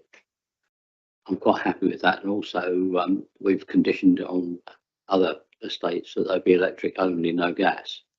Have you thought through that particular point for the sustainability? So as I said previously, at the moment we haven't conditioned anything beyond what is allowed under CP11. As the general building regulations have come forward, they are requiring higher and higher standards. So under CP11, I would expect the details of any additional solar panels, air source heat pumps, other sustainable heating and cooling details would form part of that discharge of condition application. So it would come forward under what has already been included in the conditions list. Thank you. So I would like to consider putting that into the conditions when the appropriate time comes. Well, if you'd like to think of exact wording for that, Councillor Lamy. I mean, are you going to ask for a percentage of dwellings to have electric? No, I'd like to ask them for all of them, because otherwise you're putting people at disadvantage then, because if they have to use public That's charging not points. a policy they would have to- requirement, so I don't think we can do that actually. Sorry, Lorna. So the way I would recommend dealing with this is that we ask them to show us which parking spaces have the space on that layout to install electric vehicle charging. It isn't a policy requirement at this time. We tend to do it in Winchester because of the air quality supplementary planning document, and a lot of developers are starting to deliver these things anyway because of market demand, but there's no harm in asking the developer to show us which ones will be electric vehicle charging points. Yeah, I mean, I'm really concerned that people get a reasonable price for their electricity that they're charging their vehicles for, rather than having to use a public one. Which would just encourage people to use electric vehicles. Yeah, I think the market requirement is going to be such that people will expect these days to have electric vehicle charging points anyway, but it's not something that we can require at this stage, unfortunately, Councillor Lamy, but we can ask. Okay, so we will include a proposal for that condition at the end. Councillor Lee? Thank you, Chair. Sorry, I should be my first question. I wonder if we can just go back to some of the issues raised by the Parish Council and Councillor Wallace about the number of houses and the fact that this area has exceeded the local plan requirement. And then I'd also like to pick up on the affordable housing issue, which clearly is extremely disappointing given the demand and the need in our current economic crisis. So I wonder if the officers can perhaps help me with that as to why there seems to be a difference of opinion about whether we have or haven't and why we've got to where we've got to. Thank you, Councillor Lee. Although there is quite a lot in the report about viability and the reasoning for the reduction in the percentage of affordable housing, but Mrs. Chapman. Thank you. So in regard to the 250 dwellings, the general local plan has allocated approximately 250 dwellings, which is shown in this plan here. So over the 4 policy areas, so WC 1, 2, 3 and 4, that would have provided approximately 250 dwellings. As you're aware, it's we usually agree sort of 10% above or below, and that was allocated within the local plan. What we cannot allocate is windfall applications, which I understand the parish council has been included in their counting. So while I understand that the overall plan says approximately 250, that is in relation specifically to the allocations from the local plan. It doesn't take into consideration any additional windfall applications, which the parish council have done. So in general, there would be a general uplift, and they all contribute to our 5-year land supply in general. And then in regard to the affordable housing and the viability, a number of viability application reports have been submitted, and they clearly lay out all the various considerations. And I think it highlights that the planning practice guidance does allow for approximately 15 to 20% developer profit as standard for applications. In this case, the developer is taking less than that so that he can provide additional on-site benefits such as more open space, a lesser amount of dwellings and some affordable housing. I understand that it's 10% is significantly less than what we would usually ask for, but I think in this case the viability has shown that a 10% is rather generous in this case. Very good. Thank you very much, Rose. Difficult report to go through, complicated, so thank you for all that. Okay, I think oh, Councillor Reid, I beg your pardon. That's okay, your last question, thank you. Chairman, one of the questions asked at the site meeting, which I just remembered, was regarding to the commercial building being moved from the original scheme forward to the edge of the road. We were told that we would be shown plans of the planting in that area, which included, I think, some trees were mentioned. It doesn't look a great deal of room. Can I just see that plan?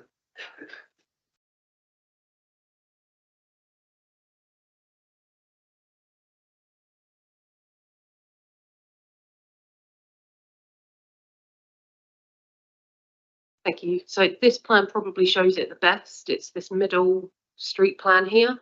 So there is some planting along the front with some trees shown as well. Can we know the space that is actually planted in? So the building itself tapers. So you can see it at the point of the cursor here. So it tapers slightly to allow for visibility displays. When zoomed in, it's approximately ½ a metre. So it is a limited space, but there is still sufficient space for some planting. Proper trees that will grow in that type of confined space. They're more likely to be a native species hedge. So if some of the species within the hedge can go up, then it would allow them to do that. But then we would also want it in line with the visibility displays to maintain any visibility, so it wouldn't be higher than I think it's 0.6 meters is required by highways. That's right, because anyone emerging from the existing property will have a difficult job, or could have a difficult job, of seeing to the right because of the corner of that structure, as well as the hedge. And there's only a very narrow footway at that point on that location. Thank you, Chair. Thank you for raising that, Councillor Reid.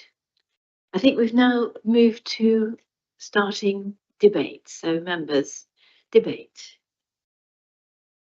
Councillor Lee. When can we discuss the conditions?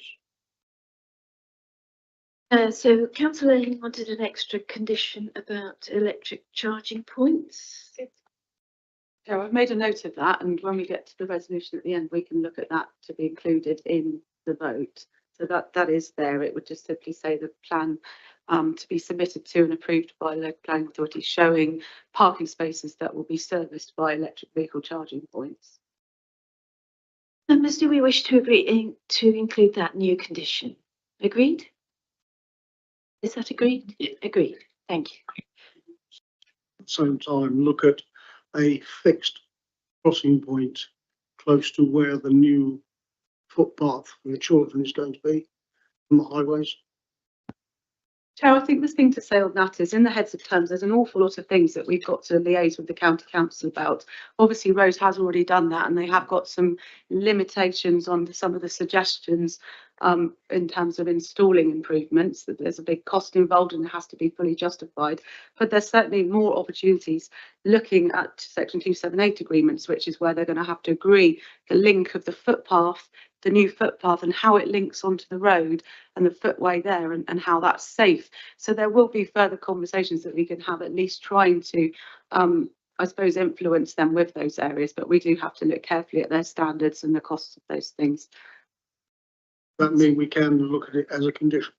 We can't condition it, sadly, but we can express the view of the committee that we would much prefer to have a Pelican crossing there than what is existing. I think that's as far as we can go. It's entirely in their remit to make those decisions, but so the heads of terms in the league agreement will be looking at the traffic regulation orders, that where the parking spaces are on the road, the travel plan, the travel improvements. So there's an awful lot there where we can look comprehensively at ensuring that that footway is safe for the children that will be crossing it. That's the remit entirely of the county council. So we think it's covered by those planning obligations and agreements.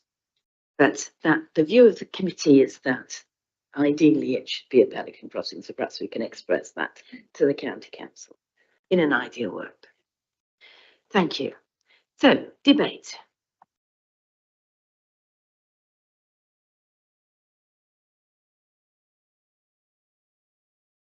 Councillor Gordon-Smith. Thank you, Chair. Well, various points.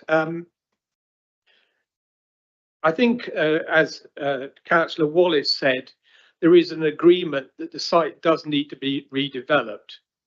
And at the moment, I don't think it does very much for Waltham Chase as you drive through and see rather a mess, quite frankly.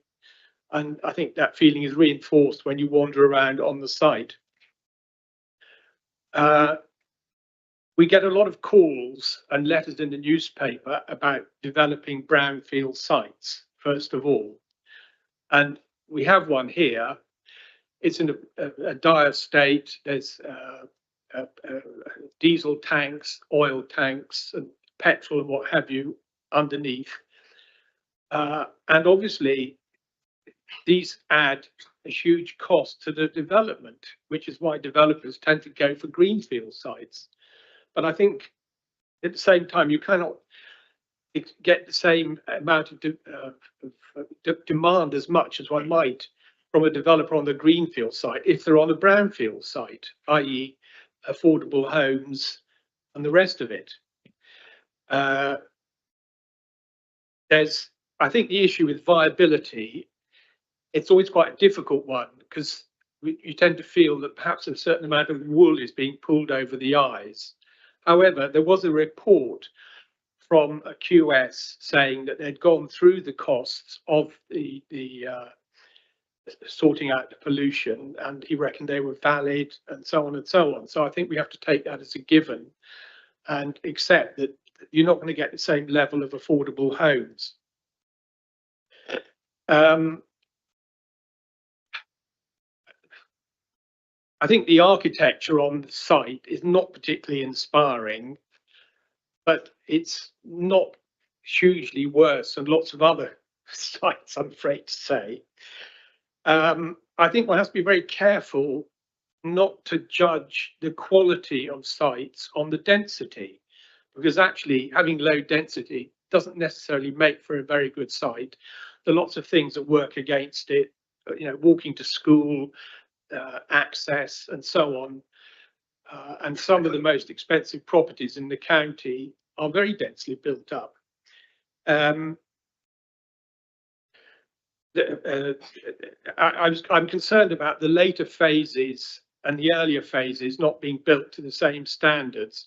I know Taylor Woodrow have debated this at length and realised that when you get a site and the early people who bought their houses early on suddenly realise they have to retrofit and it's going to cost them 10,000 quid, but their neighbour has already, it's been given to them, so to speak. That's a sort of political point developers need to think about. Obviously, you want as high a standard as possible. There's the question of the sewage issue, and obviously that I think the development phases have to be rigidly tied into the new improvements. I thought the play area was singularly unimaginative, and I appreciate the developer's point about the cost of clearing up the pollution, but I don't think you can keep playing that card all the time and saying, well, no, we can't afford 5,000 quid for better play equipment. But if these points can be agreed in the conditions, I'm prepared to accept this development proposal. I would ask though, there's a lot of effort being put into bird boxes and so on. Could we ensure that there's hedgehog holes in the garden fences? Thank you. Crucial. Councillor Edwards. Thank you, Chair. I think I would endorse pretty much everything that Councillor Gordon-Smith has said in that quite rich, detailed contribution. Thank you. This is, it seems to me, a modest proposal with all kinds of things that could be excellent, but maybe good enough. I particularly am disappointed by the inability to accept the direction of travel and the aspirations in CP11 regarding sustainable buildings, and I hope that that will be possible as the site develops. I think, however, I have to recognise, we have to recognise that there are real constraints in working on a contaminated brownfield site, which is on a semi-rural, semi-suburban location where the very high land values that you might have in a city centre would contribute less towards the cost of development. So there are also good things about it. I know the biodiversity, the network of paths, the development of plenty of new trees and some green space. So essentially, I can't see material planning reasons why this should be rejected, and I will vote in favour. Thank you. Councillor Reid. Thank you, Chairman. Can I first of all say congratulations to the Parish Council. 40 pages of this report is from their contribution. All the time I've sat on this planning committee, which is a little time now, I have never seen a parish council put forward that amount of detail before, and I hope some of the questions at some point will be answered by the authority. I do have a problem, and I must admit, the first problem is the play area.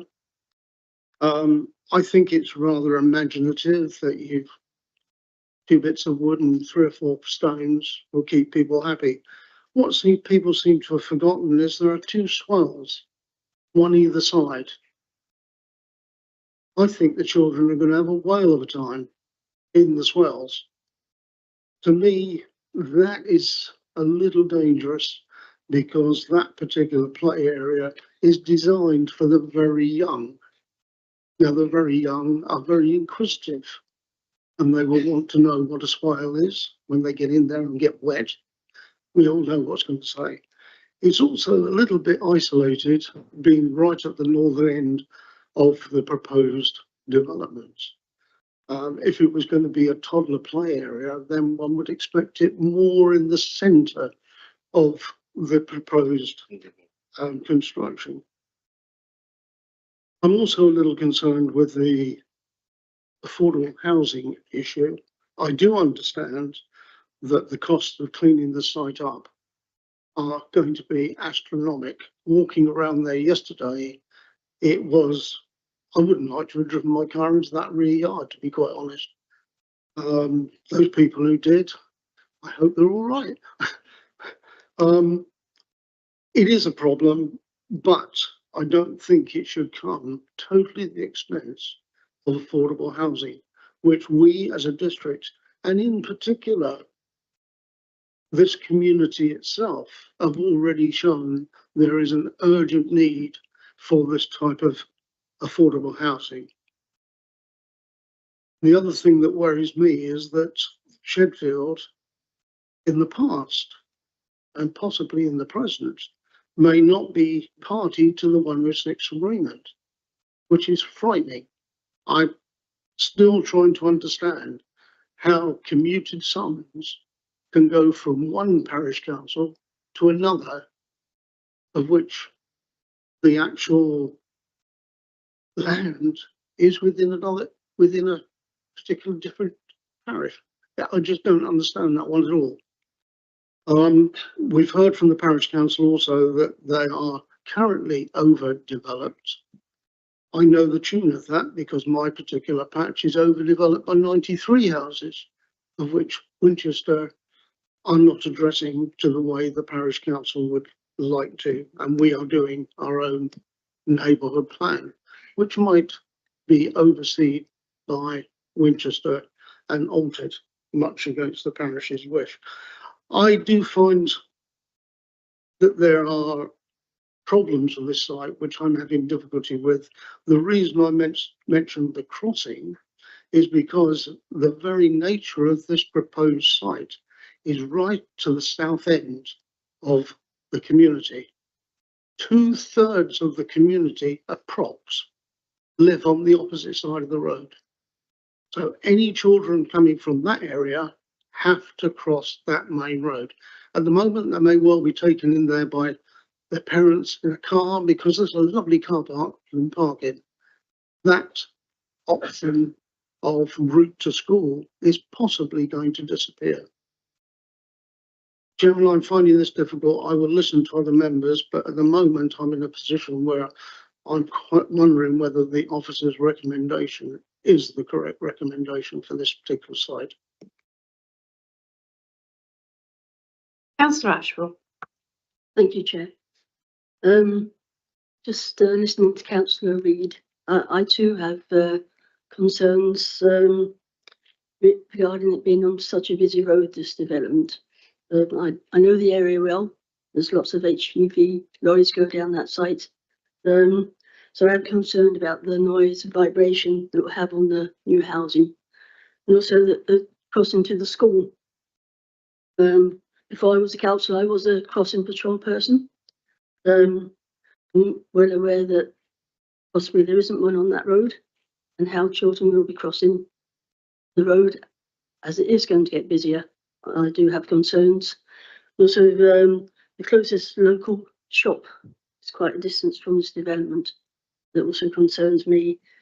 And Solomon's Lane, the way the cars park there now, nearly right up to the junction, that is also a concern. So I still haven't quite made my mind up on this at the moment.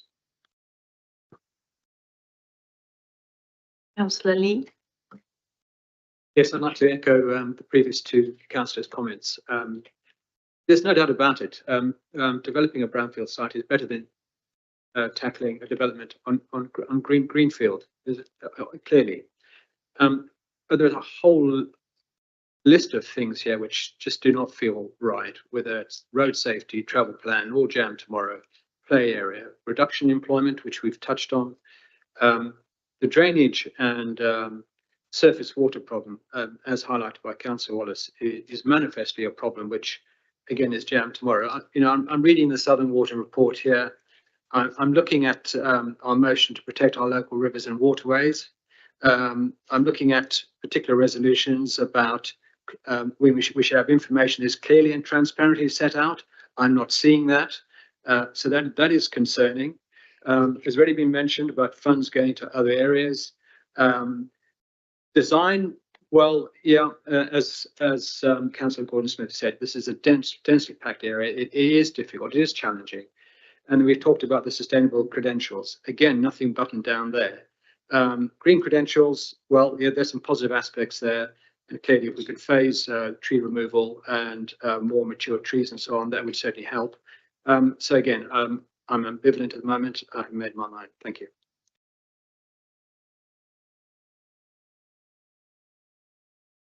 Thank you. I believe you've already spoken, Councillor Laming, in debate.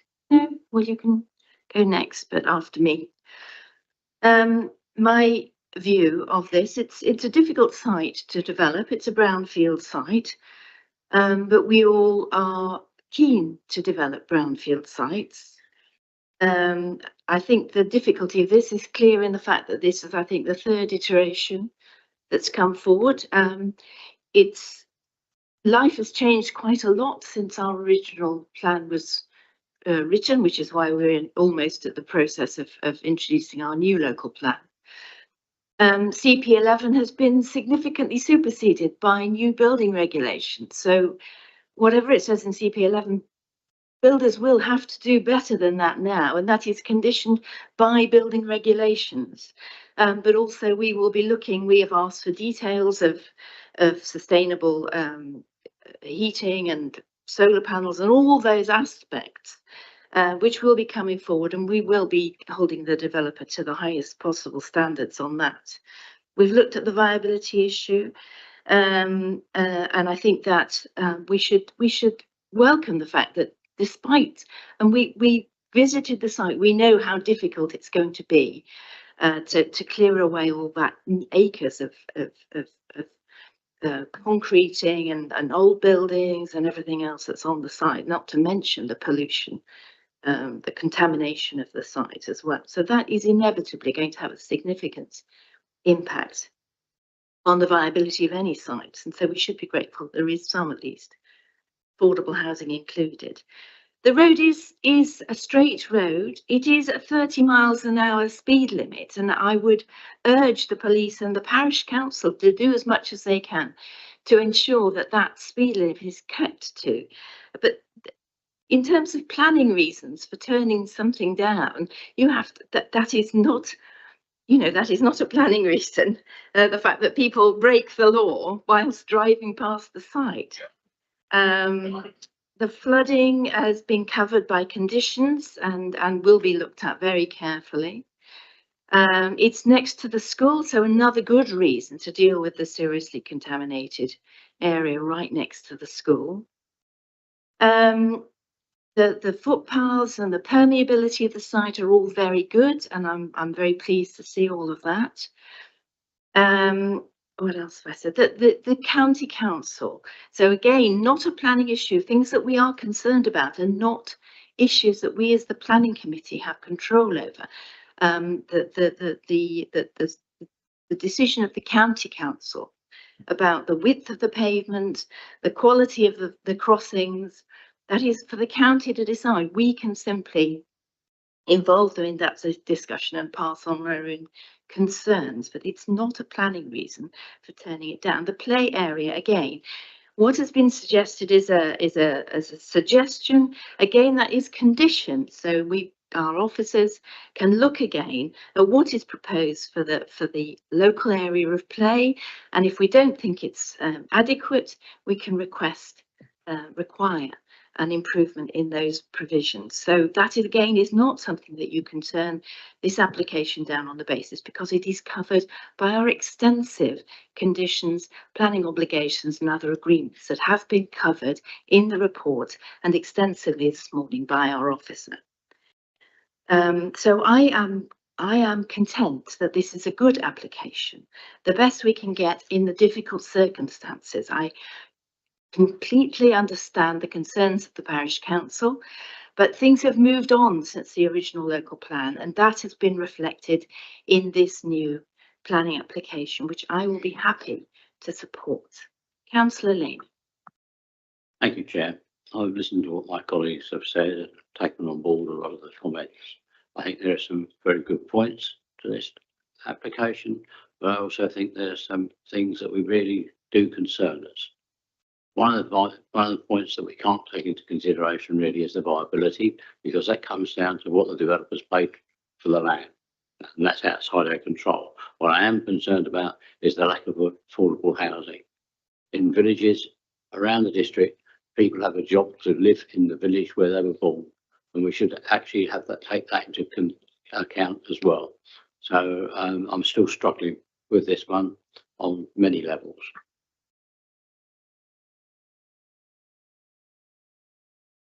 So if there are no more contributions to debate, we move to the decision. So this application is recommended for approval. Can I see all those in favour of approving this application, please? 5, Chair. 6, I believe. 6, Chair. Those against? 3, Chair. So that application is approved. And we will now take a break of 15 minutes and return at 12 minutes to 12. Thank you very much.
Okay, so let's resume today's planning committee. As you can see from the update sheet, item number 7 has been withdrawn by the applicant. So we now move to item number 8, which is an application for a temporary rural workers dwelling, agricultural building, forest school and ancillary works. And our presenting officer in South Wonston, and our presenting officer is Catherine Watson. If you'd like to give us your presentation, please, Kat. Thank you, Chair. The application site is shown here. To the left, so to the west, you'll see the settlement boundary of South Wonston. To the south is the Lower Road, Oxgrove public right-of-way. And here we have the aerial photograph. So the bungalow at the bottom is not part of the site. The red line goes around the curtilage of this bungalow, but this just gives an idea of the site as it was before being developed. Here we have the site plan. So this is towards the top of the north of the site. So we've got hedging around the curtilage. At the top here, the rectangular structure is the mushroom production facility. The round structure is the temporary rural workers dwelling, which is in the form of a dome. Then to the right, we've got the other rectangular shape, which is ground mounted. To us. Our forest school, Nature Play business, operates under the 28-day rule. It started in 2021, which is publicly available information. Due to its popularity, we are merely seeking an extension to allow for us to operate year-round.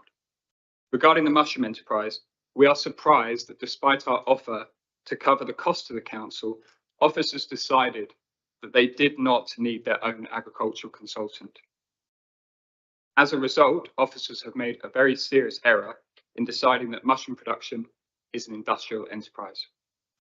Officers should have been aware of established case law, Millington versus Secretary of State and Shrewsbury in Action BC 1999, which confirms that producing a product using plants grown on the unit is wholly an agricultural process. Thus, the basis of the refusal of mushroom production enterprise is wrong as a matter of law. Had officers sought proper advice, this serious error would have been avoided. The application for the temporary rural workers dwelling is to be assessed using the 3 tests in policy DM11. Officers agree that the first test, intention and ability, is met. On the financial test, officers do not challenge our figures, but argue there is no market data.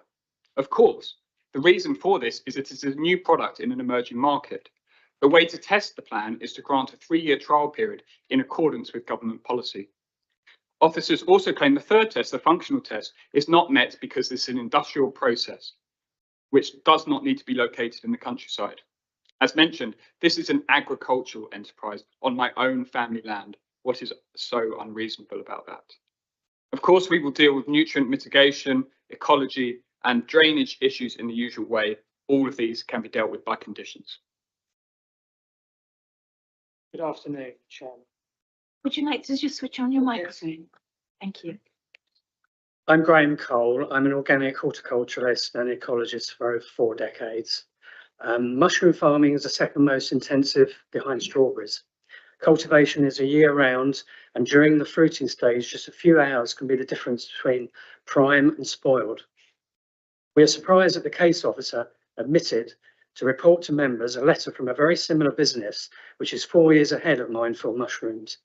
In the letter, Bristol Fungarium founder Tom Baxter confirmed his company generated 1.3 million revenue by year 3 with 9 people employed. The letter also confirms that it's essential to live on site as a company would be otherwise unable to operate. Thank you. Thank you for stopping at the right moment. There was one more paragraph that I ran out. Or maybe we can tease that out in questions of clarification, members. Councillor Lee. Thank you for that. I wonder if you could just expand. You said no market data, 3-year. trial plan in accordance with government policy. Can you just expand on that for me, please? Yeah, so functional mushrooms, which is the market we're going off, has been around in Asia for thousands of years. It's very new in the Western world. It's a novel business. It's not a novel product. The most of the companies who operate in this space source powdered products from China, and they stick a logo on it. They can operate from a industrial facility, but there's no market data. They're not sharing their revenue, their profit, their everything, etc. But we do have this letter that confirms after 3 years of operation, 1.3 million revenue was generated. We also have some good feedback. We started selling our product, and in accordance with government policy, there's a 3-year trial period to have a temporary rural workers dwelling. I understand that there's subject to an application at the end of that 3-year trial period. Has the test been met? Right, thank you. Councillor Laming. Thank you, Chair. I'd like to hear a little bit more about the school and how you operate and what your aims are on that, please. I'll let Holly answer that. Holly is a trained forest school practitioner and takes the lead on that. Hello, I'm Holly. I'm a level 3 forest school practitioner, and I've been running Nature Play Business, obviously with John. The connection to nature and children is like paramount for not only for the health and the love of our planet, but for our children as well. It's scientifically proven that children that are playing within mud and getting themselves connected in that way is improving their immune system. The space itself is very natural. We don't try not to have too many plastic things at all, so it's very natural with woods and utilizing the resources that we were able to get. We are very connected to the earth and the moon, so we bring these into our sessions and allow the children to learn about the species that are around them. So knowing what trees that they're playing in, we have a lot of hawthorn, as it's quite a young woodland, and a hawthorn it's basically a hedgerow, so it likes to lean. So we have all these beautiful arches, which makes it quite ethereal and magic for the children. We truly do believe that the fairies live there too, so that keeps the magic alive for the children too. And as a facilitator, I allow them to be totally self-directed. I have my lesson plans obviously all in place, but I don't get too upset if that doesn't go through as I'd planned, because as long as they are getting some type of learning about themselves or learning with other children around them, depending on the session, preschool children tend to just like to play on their own and have children around them. We have a mud kitchen where they play constantly with water and figuring out, like going through their schemas and putting water into different pots and pans, making fairy cakes or dinosaur poo cakes, whatever it might be. We allow children to be children. And we're also offering an opportunity for the caregivers or the parents that are coming with them and the grandparents that are coming with them, which is really wonderful to see, that they are in a calm environment, and the children that do come to us that might have any additional needs, such as ADHD or autism, they are finding that they are calm in our environment, whereas the school environment is really not working for them because of the walls and the pressure of being around that many children. That answers Thank you. Thank you very much. Councillor Laming, did you have a follow-up question? Yes, please. Are they there for a long period of time, sort of normal school terms, or is it just a short-term basis? So on a Wednesday, it's just a one-off that they can book onto. So it's an 1.5-hour session in the morning with their caregiver. But we also offer a forest school. So that's just our play group. But on Friday, we offer a forest school, which is a 6-week programme, which lasts for 2 hours for each session, and it's on a weekly basis.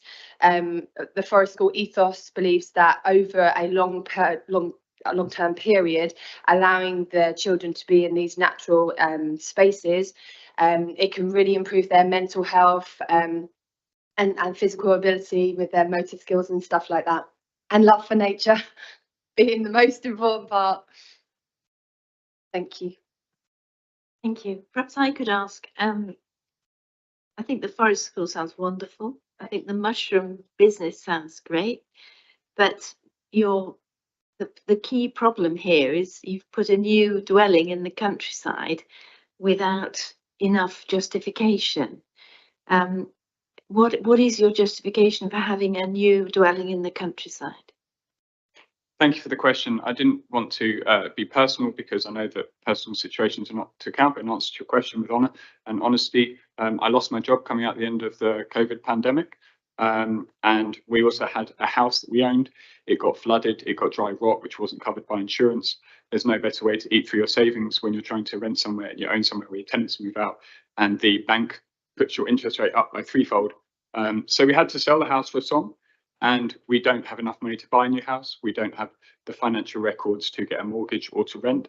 So we had to make that decision to move on to the land. But that aside, that is not the reason we are living there. We are living there because there's an essential need. We've seen a gap in the market for the Marsham enterprise, and we think we can make it successful. But you haven't explained why you, I mean, I understand your personal circumstances and you have my huge sympathy, but what is the business, the actual reason that you have to live on site, that you can't live somewhere else and go to your place of work as most people do? Regarding the essential need, so the essential need is that, as Graham mentioned, mushroom farming is a very intensive business. You have to attend, like we're making functional mushroom tinctures. This is our first product. There's processes involved with that, with extraction equipment to draw out the beneficial compounds. This extraction equipment often has to be dealt with at all hours of the day, 24 hours a day, sometimes late at night, and mushroom cropping is year round. As Graham mentioned, the difference between a few hours can be a spoiled and a prime mushroom. Also, if there is what's called a spore drop, so as mushrooms, fruits reach maturity, they release spores. If those spores are released in our growing environment, the whole crop is spoiled. The whole thing needs to be pulled out. The whole thing needs to be deep cleaned. So there is an essential need with the processes that we are operating to live there. Our personal circumstances dictated that we had to move faster than waited. I think we have had this application in for quite a long time. We were waiting, but we had to make a move. We were effectively homeless.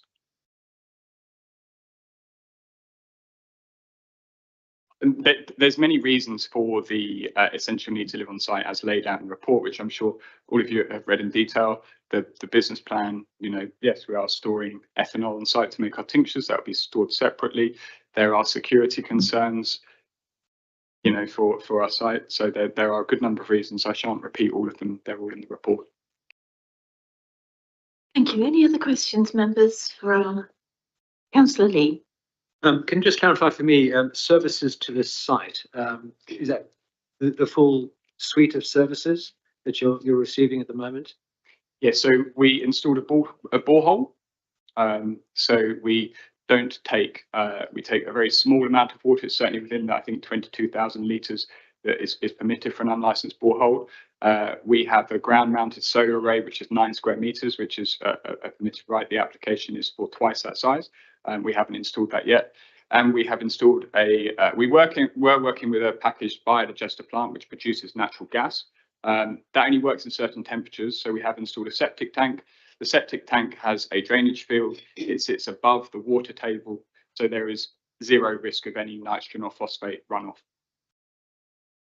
Right, thank you. And in terms of the employment on site, can you just say something about the numbers? Is it just the team here, or is it bigger than this? So we're very embryonic. I have behind me my business partner Chris on the mushroom enterprise. Holly and I launched the forest school together. Graham is our horticultural advisor, friend, and volunteer. We have a volunteer program. We are very embryonic in our business. In year one with our forest school, we turned over £17,000. But we are very embryonic. But as the letter, which was omitted to report, suggested that Bristol Fungarium, after 3 years, employed 9 people. So there is definitely a chance to employ people. And my background is working with impact investing in social enterprises. I would have a tendency to employ people that are less likely to be employed as well. Thank you. Councillor Edwards. Thank you, Chair. I'd like to come back to the school, if we may. You've given a rich description of what it's like, but how about some numbers? I mean, how many children come each week? What are how many might be on site at the same time, and how do they get there? How did I get it? Okay, so I'll start with the play group. So the play group is obviously we run like quite seasonal, and obviously being one-offs if they do come. Some people come every week and they come in all weathers, which is fantastic. Summertime we're a lot more busy than obviously the winter time. We try and have a cap of like 15 children to 20 children that will come with their caregivers. Most of them walk to us or cycle. The parish council asked us to put in our own car park, so we did that. We wouldn't have otherwise done that because it was a large cost to us and time. But they park in the village, which is free parking in the local car park. Our forest school, again, we have a maximum of 12. I do this because well, I believe, like, as the facilitator, for me, I need to be addressing the questions that the children are asking, and obviously allowing them to whatever their direction is. Maybe we might see a bird of prey, for example, then the whole session might change, and we might all go and gather some sticks, and we might talk about the size of a bird of prey's nest, and then we'll make that, and then we can then further on that conversation. So it's like a deep dive into nature and how they fit into it as well. So we do talk about, like, not dropping rubbish and why that's important as well. Hope that addresses your question. Can I just add, it's important to make differentiation. It's called a forest school. We call it a forest school. This is not a school. Yeah, I just wanted to make that point. Yeah, no, I appreciate that, and thank you. Before the session today, I looked up Forest Schools Association website, which I think you're not associated with, but so that was a bit of background, and I can see you're doing something small scale. Can I? Sorry, I'll just ask you a question, then please add to it. So thank you. So you've told me that maximum 12 children on the site at any one time, but I guess you must have a record of how many people come. Yeah. And so we go through a booking. So on an average week, or however you want to give the figures, how many kids are going to? So on an average week, let's discount winter when numbers drop. Obviously, you'd have a stay and play session for a maximum 15 people. It might be 8, it might be 15, and then on a forest school session, you would have 12. So that's 27 children a week plus their caregivers. So you could double that to 54, and that would be each week. We do occasionally have birthday parties as well. Those are the typical birthday party package we offer is for 12 children. Some people have more. I think the most we've ever had is 25 children. Does that help? Yes, I became involved in the spring with this, and I've just been so impressed to see the results, what happens with the children, the joy, the music, the singing. I just feel it's such a wonderful local, communal quality, which South Wonston doesn't have. I really feel it's adding to South Wonston as an outsider. Just to Sorry, I'm sure you'll have an opportunity to come for. Councillor Gordon-Smith, you've got a question. Yeah, I just wondered what happens when it rains. We dance. We dance. We call in the sun gods, and we like to play rain tag. I mean, with any like parent or caregiver, they will dress their child appropriately for the weather, and hopefully they'll check the weather forecast before coming out if they're only booking onto a single session. But when it comes to forest school, if it is a yellow weather warning, I will then take that call on the day of the session. We won't cancel with heavy rains, we will just take it outside of the wooded area, but we will cancel if it's high winds.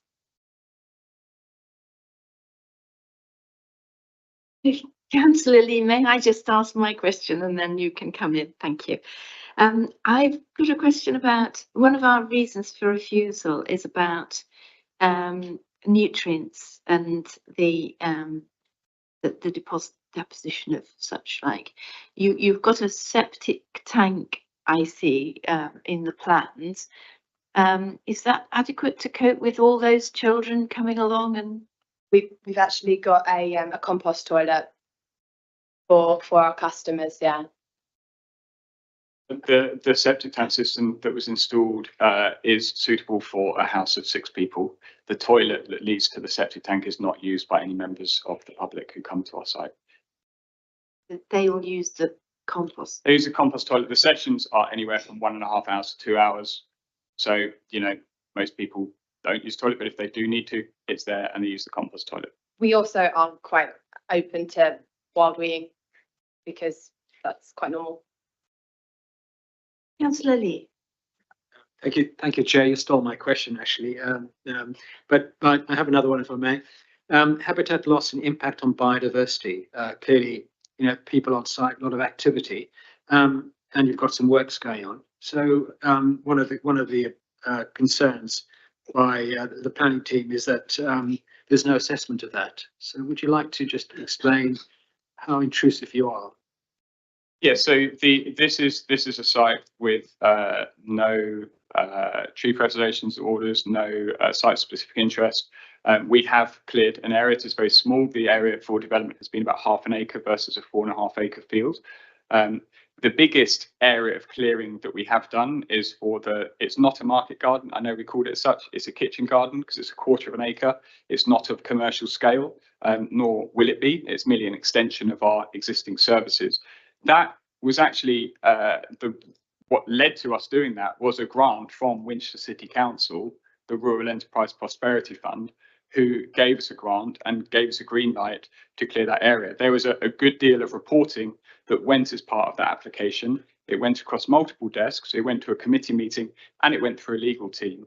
And I also introduced the case officer to that grant team as well. So I assumed that they would be sharing information across. It is not our intention to clear other areas of the site.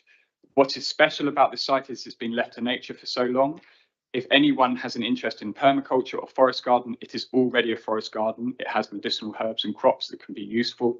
We want to leave a large part of this site.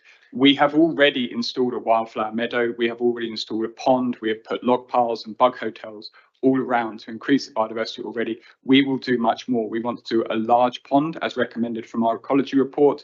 We were already going to do that. And apart from making a few clearings where people can go and sit, we will leave a large part of the site untouched.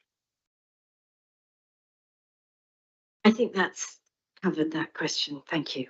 Any more questions of clarification? Councillor Reid. Thank you, Chair. As you've mentioned, the children involved, are you Ofsted recognised? We're not Ofsted recognised, no. We've decided not to do that as such at the moment because we are doing it under 2 hours. And the parents are with them. I've spoken to Ofsted and the additional things that we offer for the slightly older children, we never have them for, I think it's a lot more than, I think it's 14 sessions a year, which we are way under for that. At the moment, I'm obviously a level 3 forest school facilitator. I've been working within schools as well. Forest school has become this like popular tag word, and it's been going into schools. They are not doing forest school. They are really not doing forest school. Forest school is about embracing and engaging with the child and the whole child, not 30 children and telling them to sit down and just listen to them. It's about allowing children to have their voices as well and to discuss things openly. Thank you very much. You may return to your seats. Thank you very much. So, Catherine, do we have any, do you want to update us on anything following the public contribution? Thank you, Chair. There's just a couple of things. Firstly, to do with the mushroom growing enterprise. As you'll see from my report, it's like I said, it's a more of a industrial process, and I understand that the applicants disagree with this, but I just wanted to bring members' attention to, in terms of the need for a countryside location, page 167, paragraph 1, 2, 3, 4, 5, where the applicant's planning statement actually states that the mushroom growing enterprise could be regarded as footloose and could reasonably be located anywhere. So I would just direct members to that, for their consideration. And with the ecology, the problem was that first of all, not enough information had been given as to what was on the site and how that's changed.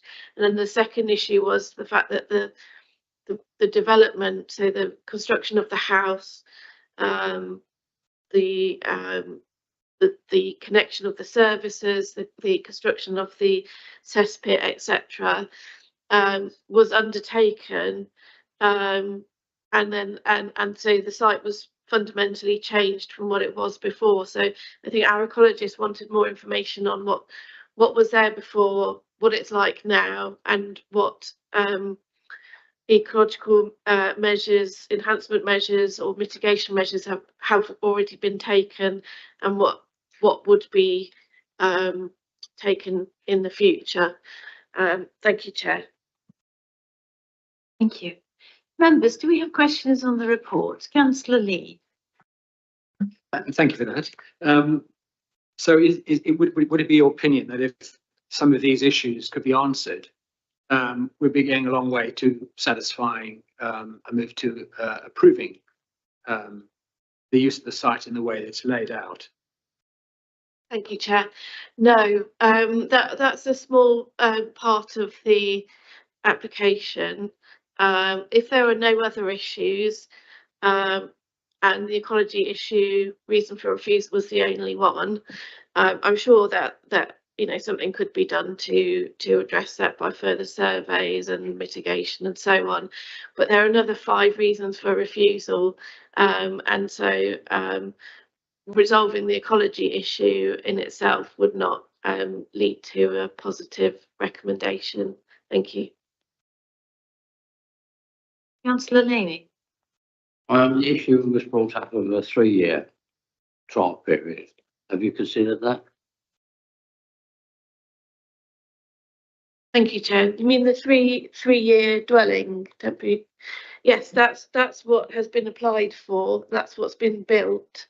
So the policy CP11, DM11, states that they, if they get permission for a temporary dwelling for a period of 3 years, so that's something that's being considered, and as you'll have seen, because of the type of function that they require the dwelling for, there wasn't enough justification for the need for that dwelling. But if it were to be granted permission, the dwelling would be temporary for 3 years, and then they'd have to come in again for full planning permission to make it permanent. So that's just how that policy works. So it is currently without consent, but with a view to being, if the recommendation were to approve, then it would be there for a temporary period of 3 years before planning permission could be sought for a permanent dwelling there. Thank you for clarifying that.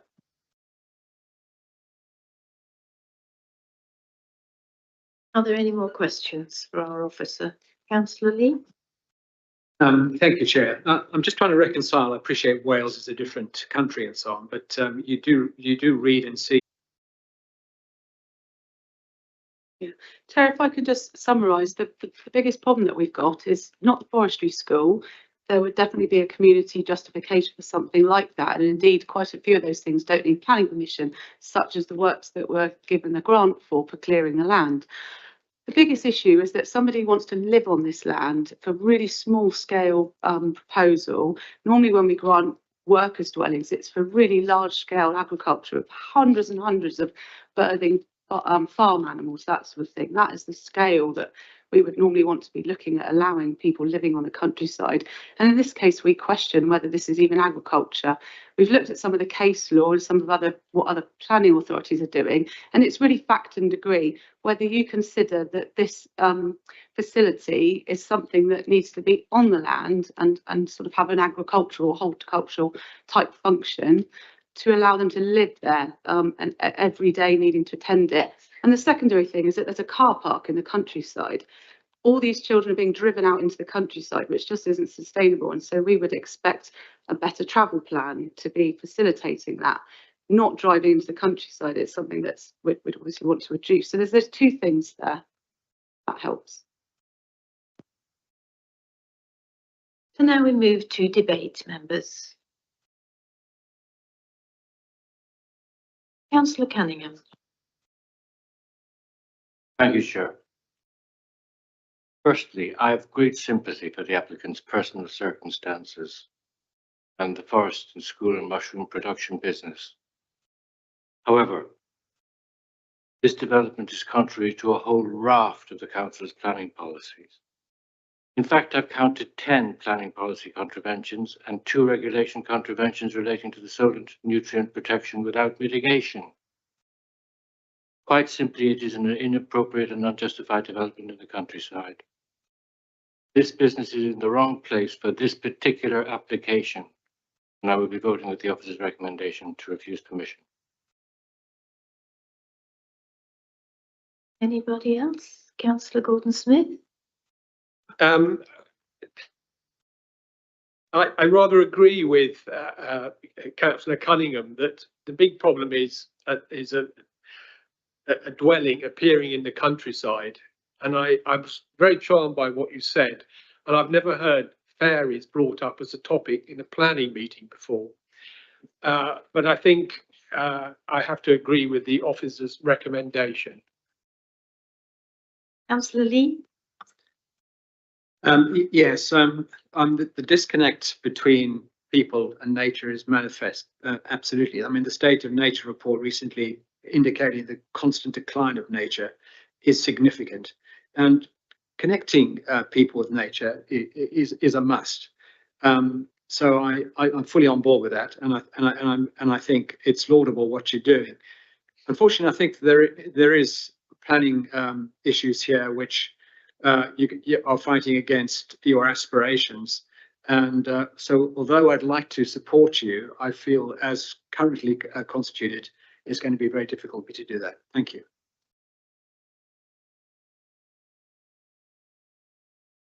Councillor Laming.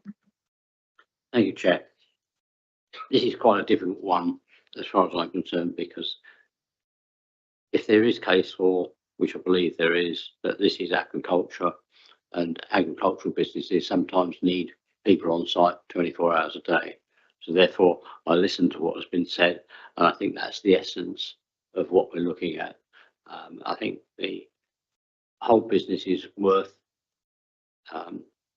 the experimentation of 3 years. I think the temporary dwelling is reasonable, and I think the forest school is a delight for the local children.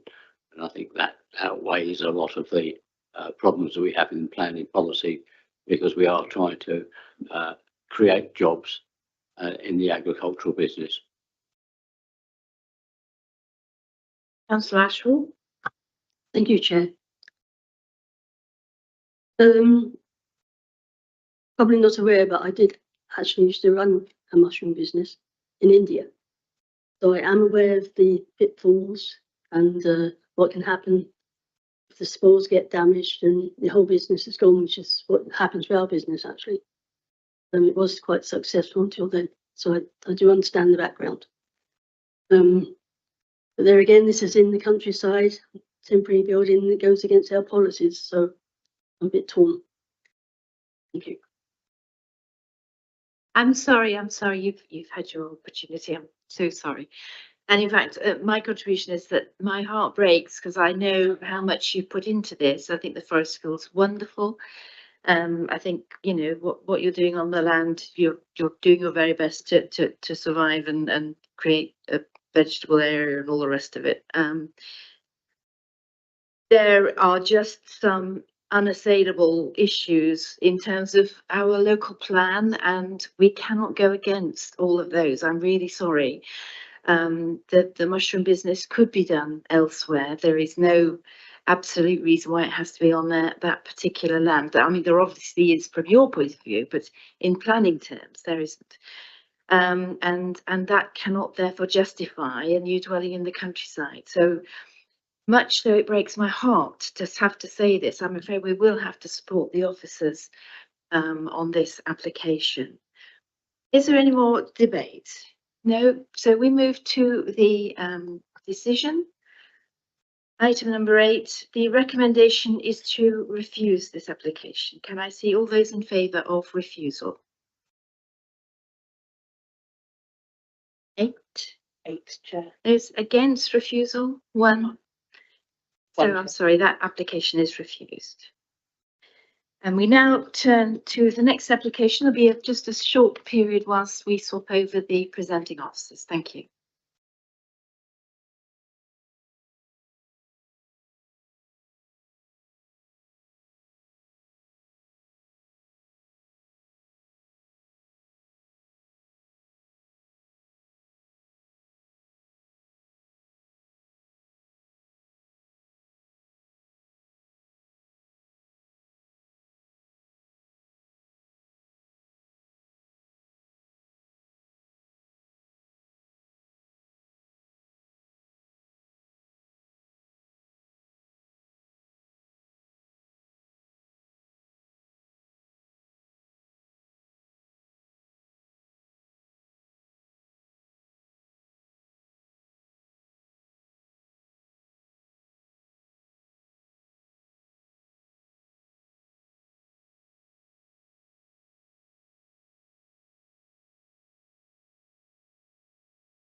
So are we ready for the next application?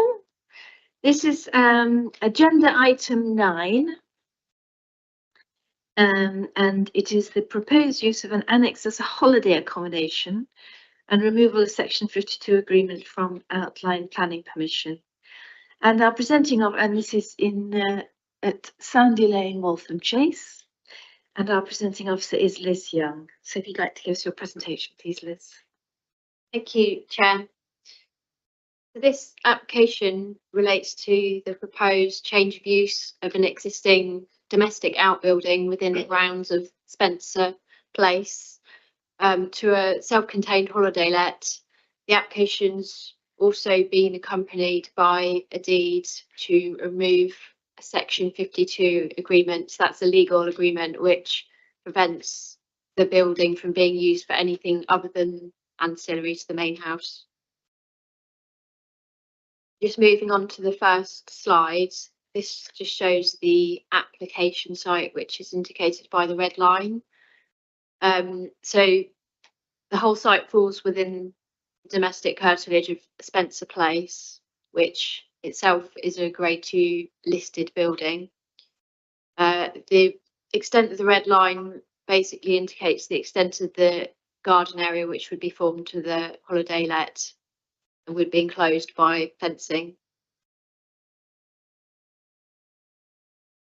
So this next slide just shows an aerial view looking towards the site. So the yellow star marks the approximate location of the outbuilding. Spencer Place is just immediately to the right, so that's the L-shaped building. The red line indicates the location of the adjacent public right-of-way, which is about 70 odd metres to the east of the site.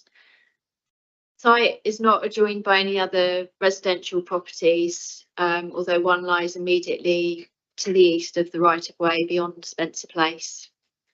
The site lies in open countryside and approximately 350 metres west of the nearest settlement. That's Waltham Chase. So this next slide just shows the layout as it currently is.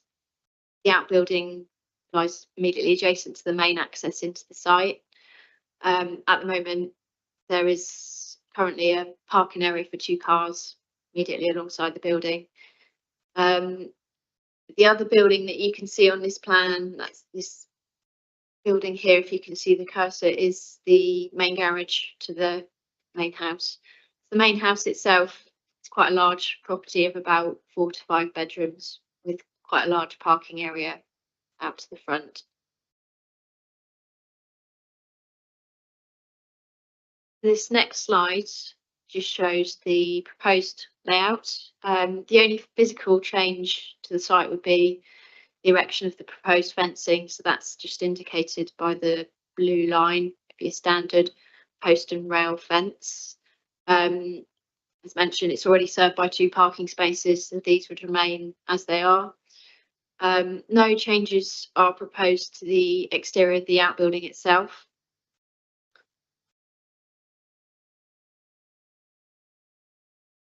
Moving on to the photographs. This is the view as you approach the site from Sandy Lane. So the entrance is just to the right of the photograph. So you can see the application building there. It backs onto the road.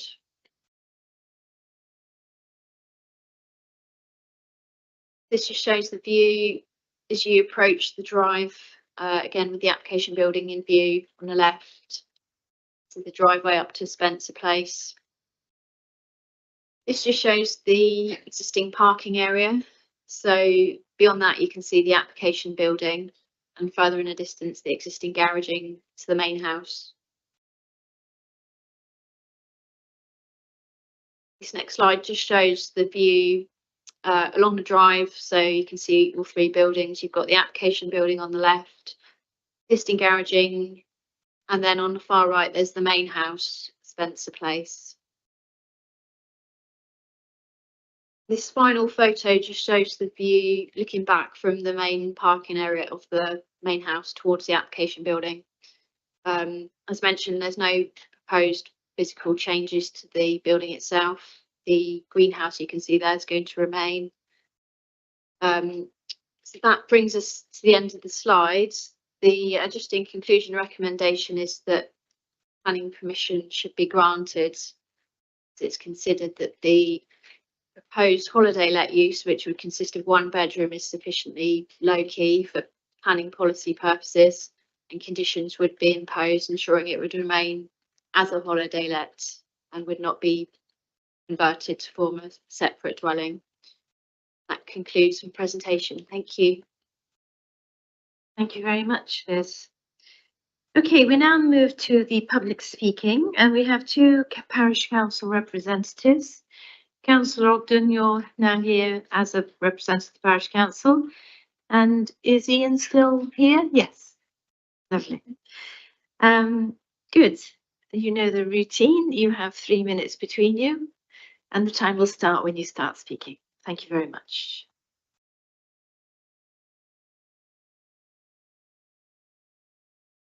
But you're fed up to see me, which is quite good because I just resigned from the parish council planning. It's been long planned anyhow. Anyway, I'd first like to say I have to make a declaration of interest. I know the applicant, who is my friend. He's a successful local businessman and we get on, especially as I'm a Pompey fan and he's a Saints fan. However, on this occasion, we're miles apart.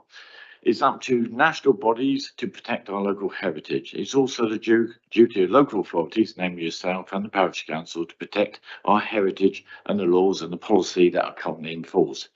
You've got to ask the question, why is a long-standing section 52 no longer required? The conditions that Winchester City Council are imposing are not enforceable. Everyone knows that. No one in Winchester City Council will visit the address to make sure that these conditions are applied. We have had a problem just a mile away. A holiday let becomes a permanent let. You have to ask the question, why is there 2 land registries entries, one for the Bovey and one to Spencer Place? The only reason is that removing section 52 is the first stage of creating a separate dwelling. I'll leave you to Ian to explain why this should be refused. Thank you, Chairman, councillors. Spencer Place is a late 15th, early 16th century timber frame listed building. It sits within a large open garden which contributes positively to its setting. In the garden, there's a large garage and a granny annex called the Bothy, as the officer has shown. The annex was created in 1988, subject to a Section 52 agreement, ensuring it would be for ancillary residential accommodation and to stop plot subdivision. The proposal before you would result in the conversion of the garage to a holiday let and the creation of a separate curtilage within the garden using a fence. The introduction of the fence will affect the relationship between the Bothy and Spencer Place and would have a significant detrimental impact upon the character of the setting. I think you can see from the photographs the openness between the house and the actual Bothy. The nature of a holiday let is that it would become used more intensively than the annex, and the extent of domestic paraphernalia, for example, chairs, tables, possibly washing lines associated with the use, would crowd the limited space within the curtilage and have an urbanising impact. With a holiday let, there would be a higher number of comings and goings and a greater need for independence and privacy than required for the annex. As such, this increased intensity of the use would be apparent and would, together with the fence and paraphernalia, result in significant erosion of the setting of the listed building. The Historic Environment Officer has requested conditions to stop it becoming a separate dwelling. However, a holiday let is in fact a separate dwelling, which will be used independently from Spencer Place. Chairman Councillors, the proposal would adversely affect the setting of Spencer Place and would be contrary to policy CP20 and DM29, and as such should be refused. Thank you. Very much. Very good timing. Members, do we have questions of clarification for our parish council representatives? Councillor Lee. And thank you for that. You mentioned, you said you had some concerns about the trappings of domesticity spreading of paraphernalia and so on. Who's walking by? Who's noting this site and admiring it and so on? I wonder if you could just expand on that, please. It's about the setting of the listed building that's the important part. I don't think it matters whether people walk past. I mean, the fact that the building's been listed is because of that openness and that setting and that relationship with the outbuildings. Once you put a fence in there, you're actually creating a separate curtilage in a separate area. So in itself, that has the detrimental impact. It's not necessarily that people come and see it. It's the fact that it has an impact on that setting. Councillor Laming. Yeah, going back to the land registration that you brought up, that this has got a separate registration to the house. How long's that been the case? Very recent. Very recent. I was going to bring the paperwork with me today, but printed off and left it behind. So all I can say, it is really recent. It's not long standing.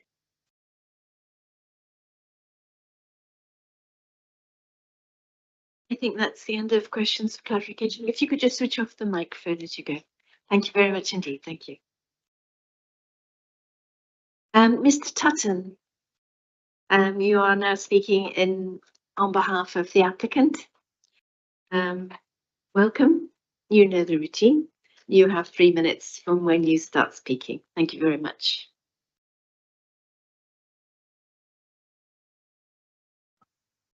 Thank you, Chair, for allowing me to present this deputation in favour of my client's proposal. Spencer Place is a 500-year-old Grade 2 listed building with a detached one-bedroomed annex called the Bothy that stands in the southwest corner of the village curtilage beside Sandy Lane. The Bothy has its own council tax reference and utility bills. The main house is expensive to maintain, so the Bothy yields vital rental income. Planning permission was granted 35 years ago for residential use of the Bothy as a granny annex, subject to a legal agreement which restricted its occupation. The deed of release from that agreement was completed on the 27th of November this year, so that matter does not now require consideration by this committee. After Spencer Place was acquired by my client's family trust, Al Sariki, last year, specialist letting agents advised that permission should be sought to use the Bothy as a holiday let. It was anticipated that the building would be particularly attractive to walkers and dog owners, so the view was taken that part of the garden area should be enclosed. Section 84 of the NPPF calls for the growth and expansion of sustainable rural tourism that respects the character of the countryside. In similar vein, policy MTRA4 of your council's adopted core strategy provides for the reuse of an existing rural building as small-scale, low-key tourist accommodation. My client's proposal is for such a use. Shedfield Parish Council recorded its full support for MTRA, but is the only party to contend that, and I quote, this application will harm the character of the area. On 3 occasions, I invited the Parish Council in writing to precisely or explicitly describe the actual harm that would allegedly be caused, but it did not respond. In my judgment, occupation of the bothy by visitors would not harm the character of this area. Winchester City Council's Historic Environment team has confirmed that it has no objection to the proposed use. Chair, I've exercised my own judgment in the matter required by the development plan and the NPPF and come to the view that none of the matters raised by the Shedfield Parish Council are of such moment as to justify a refusal of planning permission. The officers are right to conclude that permission should be granted and members are requested to accept their recommendation. Thank you. Thank you very much. You're getting very good at sticking within the 3 minutes. Members, do we have questions of clarification? Yes, Councillor Ashford. Thank you, Chair. Thank you for that clarification. Could you just give me an idea how often if permission was granted, how many times the place would be let out for holiday let? Yeah, how often would it be let out as a holiday let?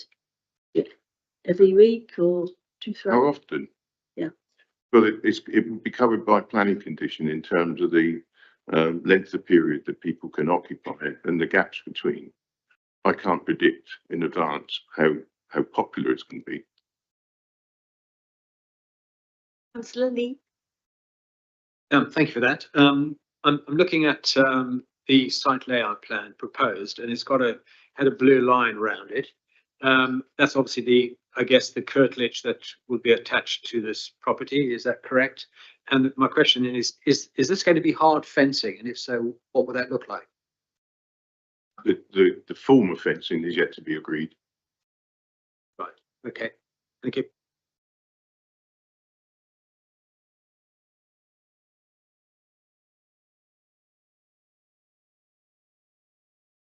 Councillor Leaming. Thank you. We heard from the parish council that this has just been registered as a separate area to the dwelling. Why has that happened? I don't know. It happened before my instructions. Thank you.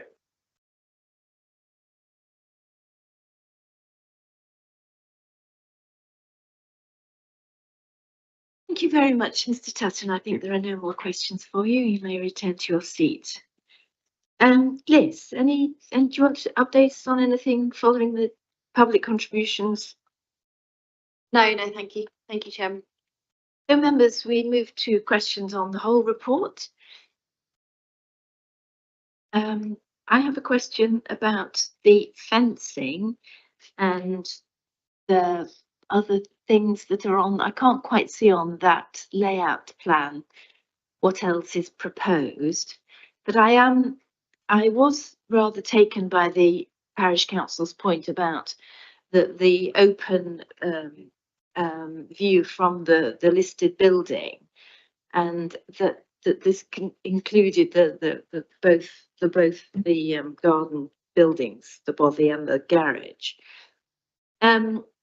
Is there any flexibility on that fencing? I mean, is it going to, how visible is it going to be, and can we condition that it should be minimal, just fence and rail, perhaps even painted grey or something so it disappears? We could add a further condition on, just to give a bit of background on the fence and the layout. The application, when it originally came in, showed a much larger garden to the holiday let. So following no consultation with historic environment, that has been reduced in line with their advice. So they've reviewed this latest amended plan and confirmed that they're happy with the proposal. But equally, I don't see, you know, there'd be no reason not to add a further condition on about the specification. The original proposal also included planting, which was considered to be just drawing more attention to the enclosure and adding to its impact. So that's been removed.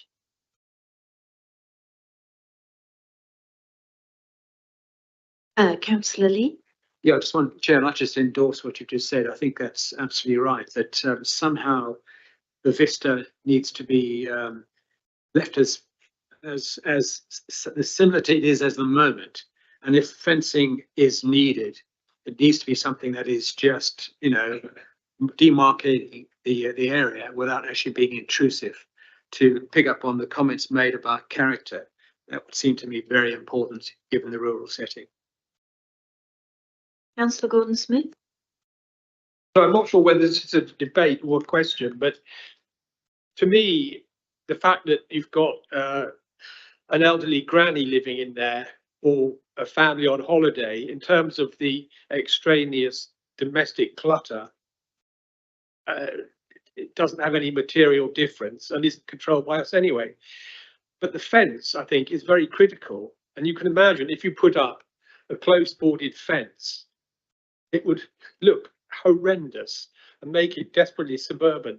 But if you had a traditional parkland fence, you know, thin metal railings, black painted, something like that, that would pretty well disappear. And that would be, I think, in keeping with the landscape. Yes. Yes, thank you. Yes, I'm sure we can condition that. So, although the agent did mention they wanted to let it to dog walkers as well as walkers, so it would need to have some sort of, you know, dog-proof wiring or whatever. But yeah, absolutely. Okay, and I think that's probably why there has to be a fence. Councillor Edwards. Just picking up on your point there, the fence does not actually go around the entire perimeter of the property. So for somebody who wished to contain their dog, it would not be very effective. So I think an indicative fence is what we're looking for here.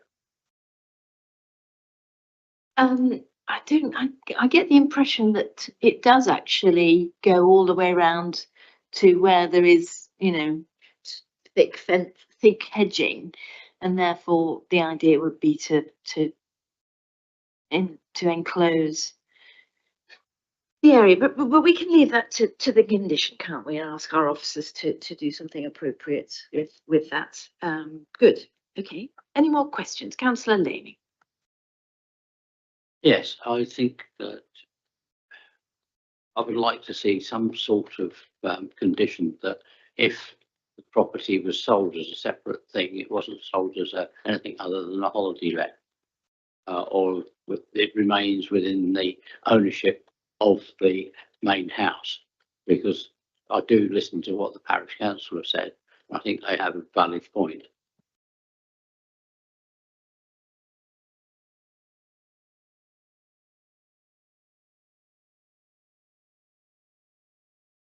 So just to confirm, the planning permission will run with the land. So if the owner was to sell the property, the planning permission would still be relevant. And there's condition 3, which is recommended regarding the tourist accommodation and the standard timeframes to ensure that it is tied down to a short-term lettings. Thank you. Any further questions? So we move to debate. Do you want to do the condition first, Lorna? We'll go to debate and we'll discuss the condition at the end of debate. Councillor Reid. Thank you, Chairman. Councillor Edwards is quite correct. It shows on page 204 where it's not fenced. It has a small wall, but it's not fenced. The fence is the crucial part, as far as I'm concerned, on this particular application, because if it is going to be fenced, then the design of that fence is crucial. And I think when you look at the photographs from page 206 through to the end, what is very, very apparent is the openness. Now, once you start to close off a segment of that, it will alter the whole process. I think this would be, the fencing would be detrimental to the siting of the listed structure, in my view. I'm afraid I'm not going to go along with the officer's recommendation on this one, because I think it's, I understand from the parish council's point of view, it looks very much like it's going to become eventually a standalone building, which could be, it does require planning permission, yes, I agree. But the fact that the building's already on site, it'll be already fenced, it will look and act as though it's an individual structure. I think it's detrimental to the character of the surroundings. Thank you. I do understand that it is possible to omit the fence from our permission. So if that's the case. Chair, just to summarise, you can have two choices. You can omit that fence. It's shown on an approved plan, but we can add a condition that says notwithstanding the details on the approved plan, that fence indicated is not hereby permitted, and full details can be submitted to the local planning authority in terms of its height, its siting. We can do those different things. And also I could recommend also removing PD rights for any new operations such as fencing. I'm a bit confused, Chairman, because normally we have to take the plan as presented, not an adjustment to the plan when it's being presented. Chair, just to confirm, yes, we don't normally want to enter the realm of negotiating planning permissions in the middle of your considerations, but for small elements that can be either removed or changed or details to come in, these are small elements that we would normally regularly adjust on the conditions, rather than, for example, when we were talking about the play space earlier and the types of boulders, these are starting to get into the sort of the realms of the primary part of the planning permission rather than the sort of additions to it. The main part of this planning application is considering the use of it. So these are additional sort of operational parts of the development that would be acceptable to say that it should be removed through condition, or acceptable to say that it's not approved through condition, and that we get further details later on. Thank you. Councillor Lee. Yes, thank you, Chair. You've covered my point, and I think the points are well made by Councillor Reid. My view is that a fence would be a step too far. We need to keep the character and the vista in place. And well, change of use, well, I could live with that, but it's that changing that character, which I think would be totally incompatible with the surroundings. Thank you. So we have a new condition which takes away all mention of fence, I believe. And yes, we can have one condition that takes away the mention of fence, and then we can have another condition that takes away any rights of the developer to, or the owner to, install fencing as well, which is removing PD rights for Part 2 minor operations. So is that agreed, members, as a new condition? Yes, thank you. So now we move to the decision. So this application is recommended by our officers for approval. Can I see those in favour of approving this application, please? That's 9 unanimous, Chair. No, I believe that's 8 actually. Oh, 8. I can't see. Oh, 8. Sorry. Oh, 8.